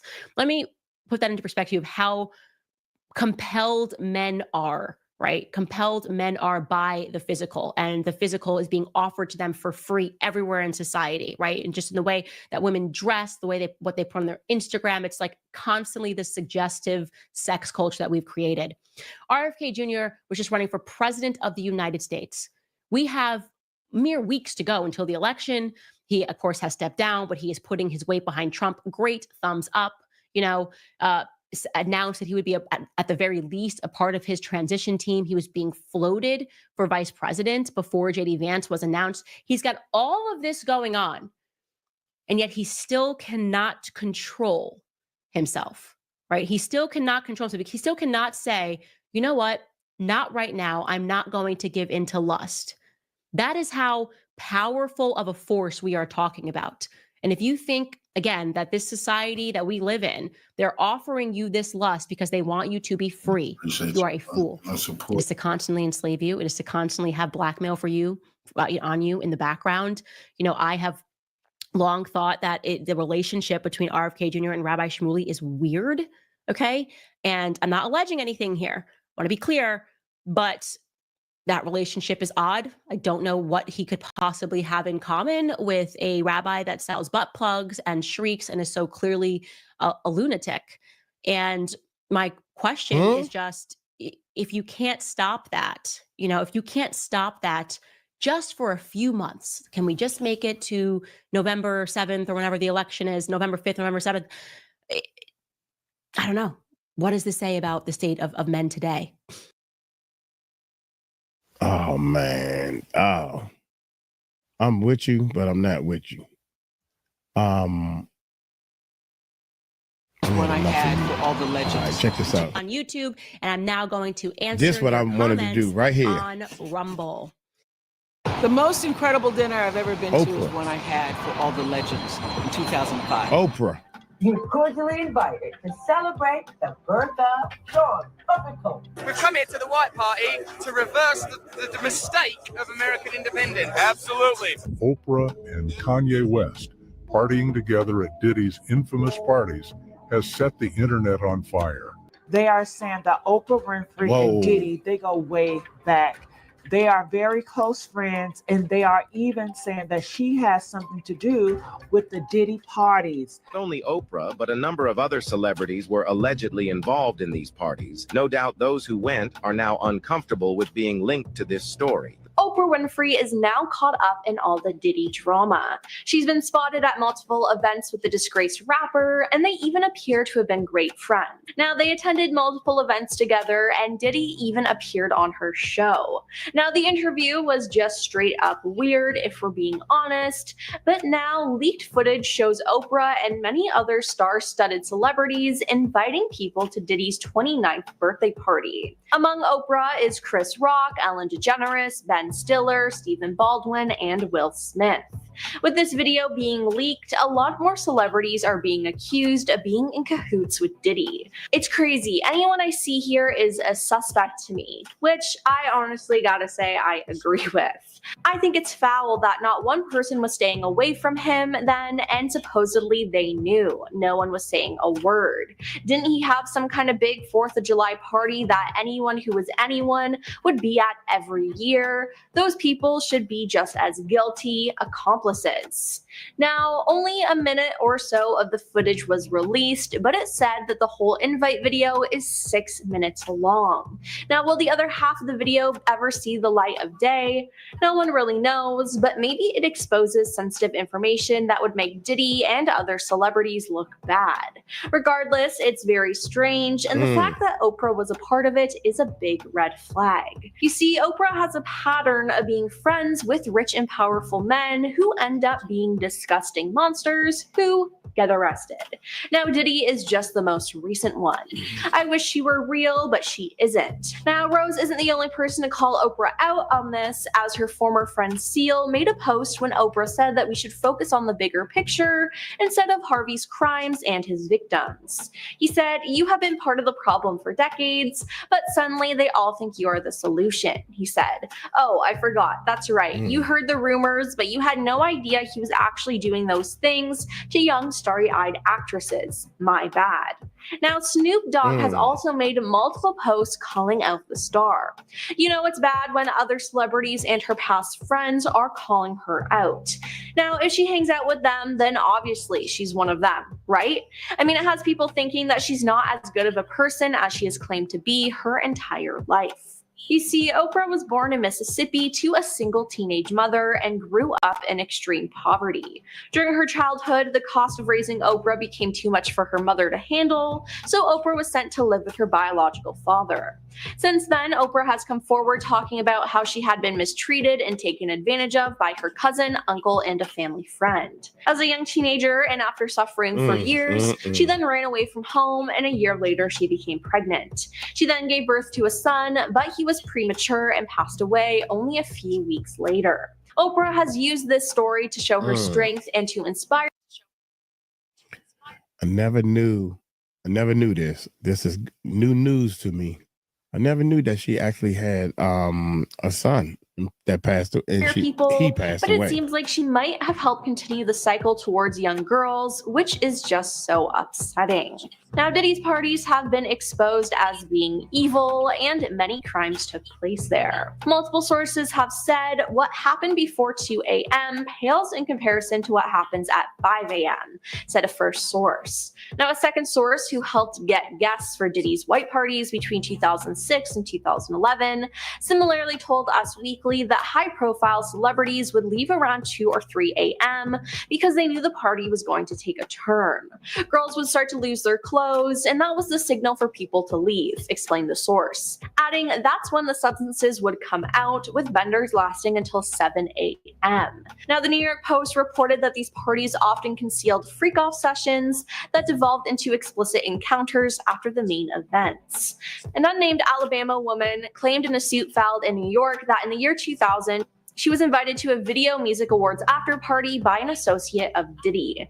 There, she was mistreated by Diddy, while another male celebrity and female celebrity, neither of whom were named in the suit, watched until she was able to escape. Another, an unnamed male, accuser claimed to have been taken advantage of by Diddy at a party in 2022. The accuser alleged that Diddy offered him a drink and promised to help him launch his career. Now, besides being arrested for his crimes, Diddy has also faced other consequences. On Wednesday, October 30th, the decision was made during an in-person hearing where the city commission voted entirely to strip Diddy of the honor. Now, the key was initially awarded to Diddy in 2015 for his contributions to the music industry and his involvement with the Revolt Music Conference in Miami Beach. Amid his ongoing lawsuits back in June, city officials also rescinded October 13th as Sean Diddy Combs Day. Now, this marks the second time Diddy has been stripped of a ceremonial key. In June, he returned his key to the city of New York at the request of Mayor Eric Adams, following the resurgence of a 2016 video depicting him mistreating his then-girlfriend, Cassie Ventura. Diddy's trial is set for May 5th, 2025, but it appears that other celebrities involved in the crimes are trying to keep their name out of the news. Ray J, who was friends with Diddy, has spoken out about how some celebrities are paying off their victims when it comes to the freak-offs. Now, my question is, could Oprah be one of these celebrities? Just maybe. Ray J said, I'm hearing about artists paying victims to keep their name out of it. Somebody has the truth, somebody pays you to keep it quiet, and hopefully that money you got paid secures your happiness while you watch the lie continue to succeed. The interviewer, Harvey Levin, then pushed Ray J by asking if he knew anyone personally who had been offered money to stay quiet. The songwriter then replied, here's the other way around it, Harvey, I'll give you money, please don't talk. He then claimed the high-profile individuals are reaching out to him, alleging they want to talk to me about what happened to them, they call me, they feel like they can trust me. Now, Levin then asked if those contacting Ray J are high-profile celebrities who have an affiliation with Diddy. He responded, yes, that's exactly what I am saying. And I don't know why I said it, but I said it, so what? Now they're gonna be mad, come get me. Ray J then said, I think I said too much.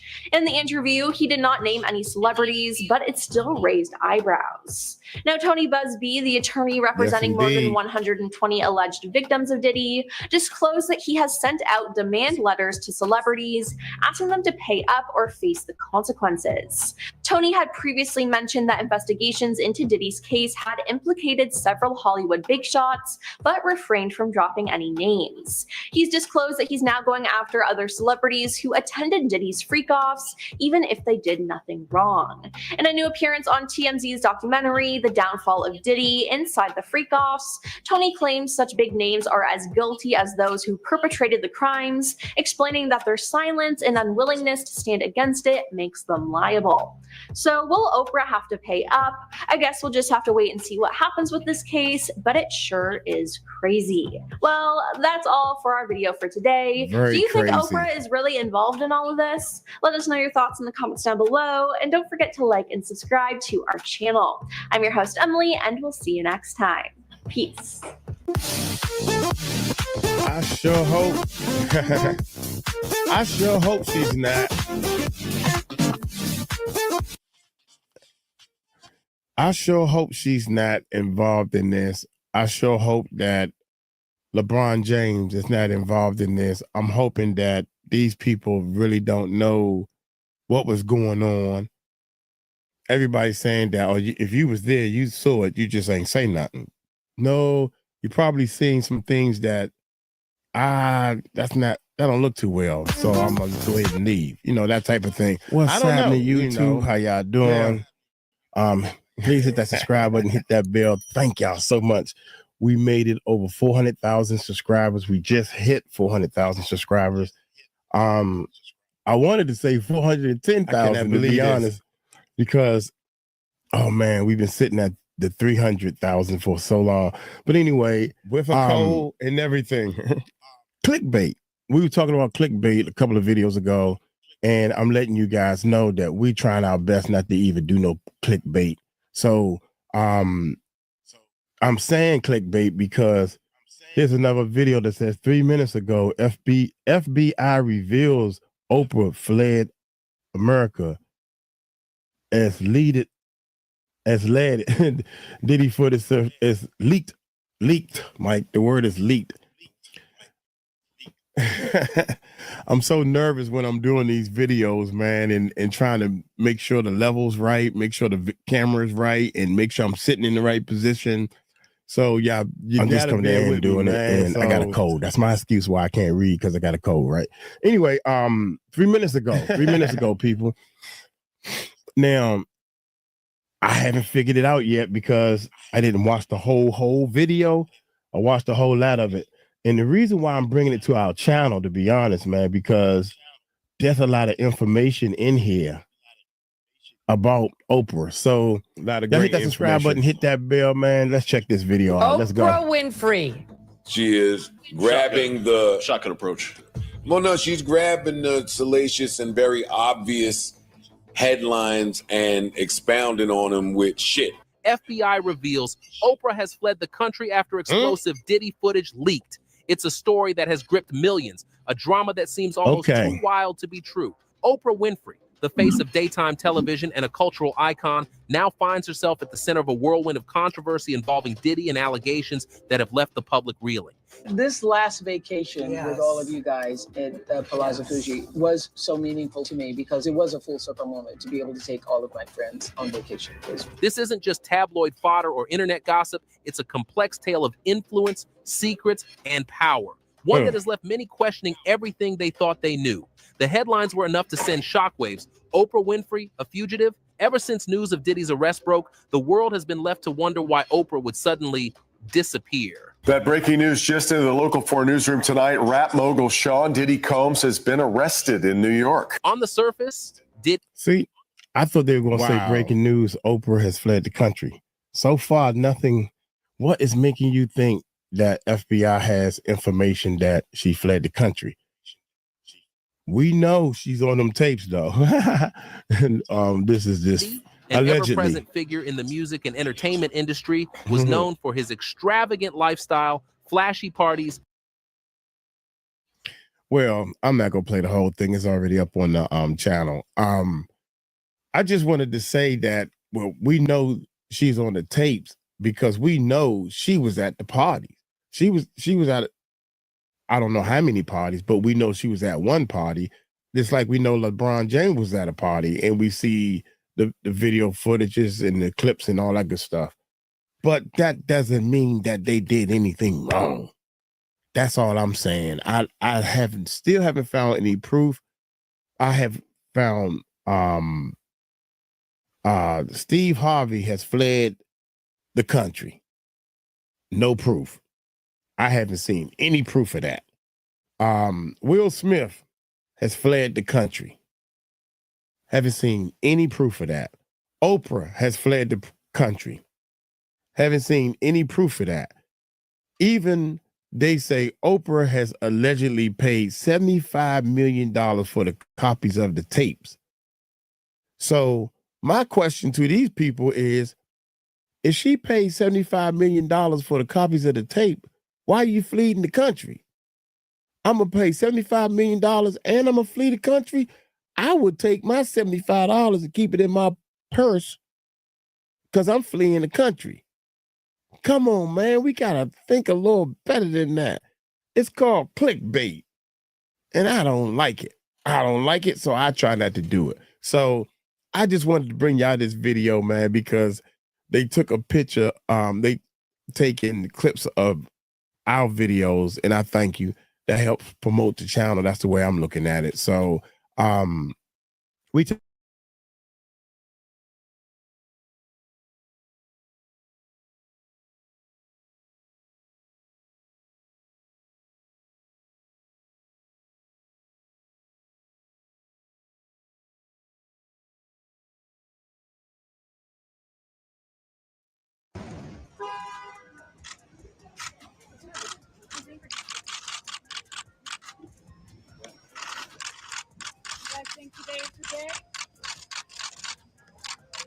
It's been over 2 months since Sean Diddy Combs found himself locked up without bail, and let me tell you, the drama hasn't slowed down one bit. Back when he was first arrested, Diddy's legal team reportedly tried to put up a jaw-dropping $50 million bond, but the judge wasn't having it. Why? The prosecution argued that not only was he a flight risk, but they also hinted at fears of potential witness tampering. Fast forward to now, and things have taken a crazy turn. Insider sources are spilling tea that Diddy himself allegedly approved a $50 million bribe. Yes, you heard that right, to get a judge on his side and finally secure his release. But here's the twist. The judge didn't just reject the offer, they allegedly flipped the script in a way no one expected. These allegations are sparking wild speculation everywhere, and we're about to unpack every juicy detail. Stay tuned, you don't want to miss how deep this scandal might go. Now, everyone knows about the serious accusations the feds have leveled against the bad boy exec, but Diddy and his legal team have been singing the same tune. He's innocent. While he waits for his day in court, Brother Love has been stuck in Brooklyn's notorious Metropolitan Detention Center. And let me tell you, this isn't some five-star holding cell. The MDC is infamous for its harsh and even life-threatening conditions. Naturally, his legal team has been pulling out all the stops to get him out, but so far they've struck out 3 times. 3 judges, 3 denials. It's not looking great for the music mogul. The prosecutors, led by the Manhattan U.S. Attorney's Office, have been unrelenting. Their argument, Diddy isn't just a danger to the community. They say he's got the power, money, and connections to intimidate witnesses. And let's be real, when you're dealing with someone like Diddy, that's a tough point to argue against. Every time his lawyers step into that courtroom, the prosecutors bring this up, and every time it works. So for now, Diddy's stuck right where he is. But just when it seemed like all hope was lost, the plot thickened. Out of nowhere, whispers of a $50 million bribery attempt started making the rounds. And not just any bribe, insiders claim Diddy himself approved it. At first, folks brushed it off as wild gossip, but then something unexpected happened. The court announced that Diddy had been granted another bail hearing, his 4th shot at freedom. Suddenly, these rumors didn't seem so far-fetched. And with a new judge now overseeing the case, speculation is running wild. Could this be the break Diddy's been waiting for, or is there more to the story than meets the eye? These wild bribery rumors cast an intense spotlight on Diddy's 4th bail hearing, sparking a storm of questions and chatter all over social media. While there's no video footage of what actually went down at this 4th hearing, reports from various media outlets painted quite the picture. The courtroom was reportedly packed to the brim, and Diddy, he was in surprisingly high spirits as the hearing process went on. Could it have been the the presence of his family standing united and showing support, according to those inside, the moments Diddy spotted his 17-year-old twin daughters, his whole demeanor changed. His eyes lit up like a proud father. It was a rare, tender moment in the midst of all this chaos. But the real drama started when Diddy's attorneys hit the courtroom with a bold new proposal. They pitched a fresh $50 million bail bond to the judge for the release of Sean Diddy Combs, but that wasn't all. They also floated the idea of moving Diddy out of Brooklyn's notorious Metropolitan Detention Center and into a swanky 3-bedroom apartment on the Upper East Side in New York. Of course, they sweetened the deal with promises of 24/7 maximum security to ensure Diddy, who is considered a flight risk, wouldn't go anywhere. Essentially, they were saying, let him out, but keep him on a short leash. As expected, the prosecutors weren't having it. They shot the proposal down faster than you could say, bad boy. Their stance, Diddy doesn't deserve to be back on the streets, not even under house arrest. They strongly asserted that the idea of releasing Diddy back to the streets shouldn't even be a topic of discussion. To drive their point home, they pulled out receipts about his alleged bad behavior behind bars. And let me tell you, it wasn't a pretty picture. According to insider sources, the prosecutors described Diddy's jailhouse antics as eerily similar to the manipulative and coercive tactics he's being accused of in the criminal and civil lawsuits filed against him. But that wasn't even the worst of it. The prosecutors dropped a bombshell claiming Diddy had been making relentless attempts to contact potential witnesses, including some of the very victims tied to his allegations. They argued that this wasn't just bad behavior. It was proof that Diddy couldn't be trusted on the outside. One insider even quoted them as saying, Combs is trying to pull strings from the inside, and if he gets out, there's no telling what he'll do. Now here's where things got both messy and downright fascinating. Diddy's attorneys weren't about to let the feds control the narrative. They came out swinging, accusing the prosecutors of playing dirty. The drama hit a boiling point when Diddy's legal team revealed that court documents showed federal agents had allegedly seized attorney-client privilege material from Diddy's jail cell. That's right, confidential stuff taken without permission. Of course, the burning question is, did Diddy really have access to a list of potential witnesses from behind bars? Or is this just another twist in the government's playbook to keep him locked up? For now, the truth is up in the air. But one thing's for sure, Diddy's lawyers weren't playing around. They managed to have the seized materials deemed inadmissible, which was a huge relief for the rapper. But just as it seemed like Diddy's team might be gaining ground, the prosecution pulled out the big. They brought up the now infamous footage of Diddy dishing a on his then girlfriend, Cassie, a clip that's been haunting him ever since it resurfaced. Cassie, by the way, is reportedly set to be one of the key witnesses against him at the upcoming trial. The prosecution argued that this behavior was proof that Diddy could become dangerous if granted bail, and it was a risk they weren't willing to take. Diddy's defense team, however, wasn't about to let that argument stand unchallenged. If what the government is afraid of is that Mr. Combs is going to be violent towards someone, that's just zero chance of that happening. One of his attorneys shot back, firmly shutting down the idea. Then came the most dramatic moment of the hearing, the judge's ruling. Tension in the courtroom was sky high, according to insider reports, with everyone on edge, waiting to hear what the judge would decide. After the prosecution's strong argument that Diddy would do anything to stop the trial before it even started, many expected another denial, but the decision left everyone stunned. Insiders reported that the judge appeared sympathetic to Diddy's defense, leaving the room buzzing with speculation. Though the ruling wasn't definitive, the vibe was clear. Diddy's chances of securing bail might have just skyrocketed. Could the fourth time really be the charm for Brother Love? Well, with a decision like this, it's anyone's guess what's coming next. According to official reports released shortly after the hearing, District Judge Aaron Subramanian threw a curveball that left everyone talking. Instead of delivering a final decision, he ordered both parties to submit detailed proposals outlining what types of communication Diddy would be allowed if he were to be granted home confinement. Talk about dragging out the suspense. The judge then postponed his ruling until Monday, but the buzz around this decision is louder than ever. The general consensus, though, according to several media sources, is that Diddy's chance of getting released has never been higher. Online, reactions are divided. Some are slamming the judge for what they see as indecisiveness, while others think the lingering bribery allegations might have influenced his decision to ease up on Diddy. It's a heated debate. Critics are backing the prosecution's argument that Diddy simply can't be trusted to follow the rules of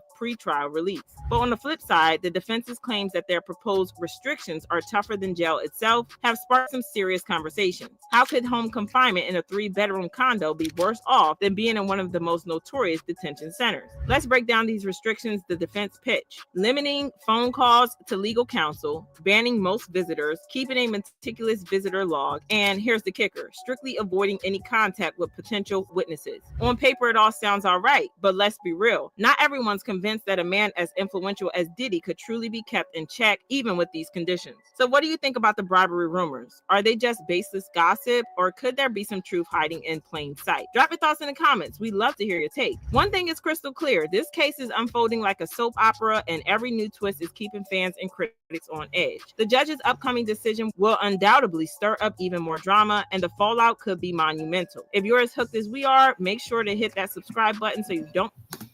Coffee. Follow me.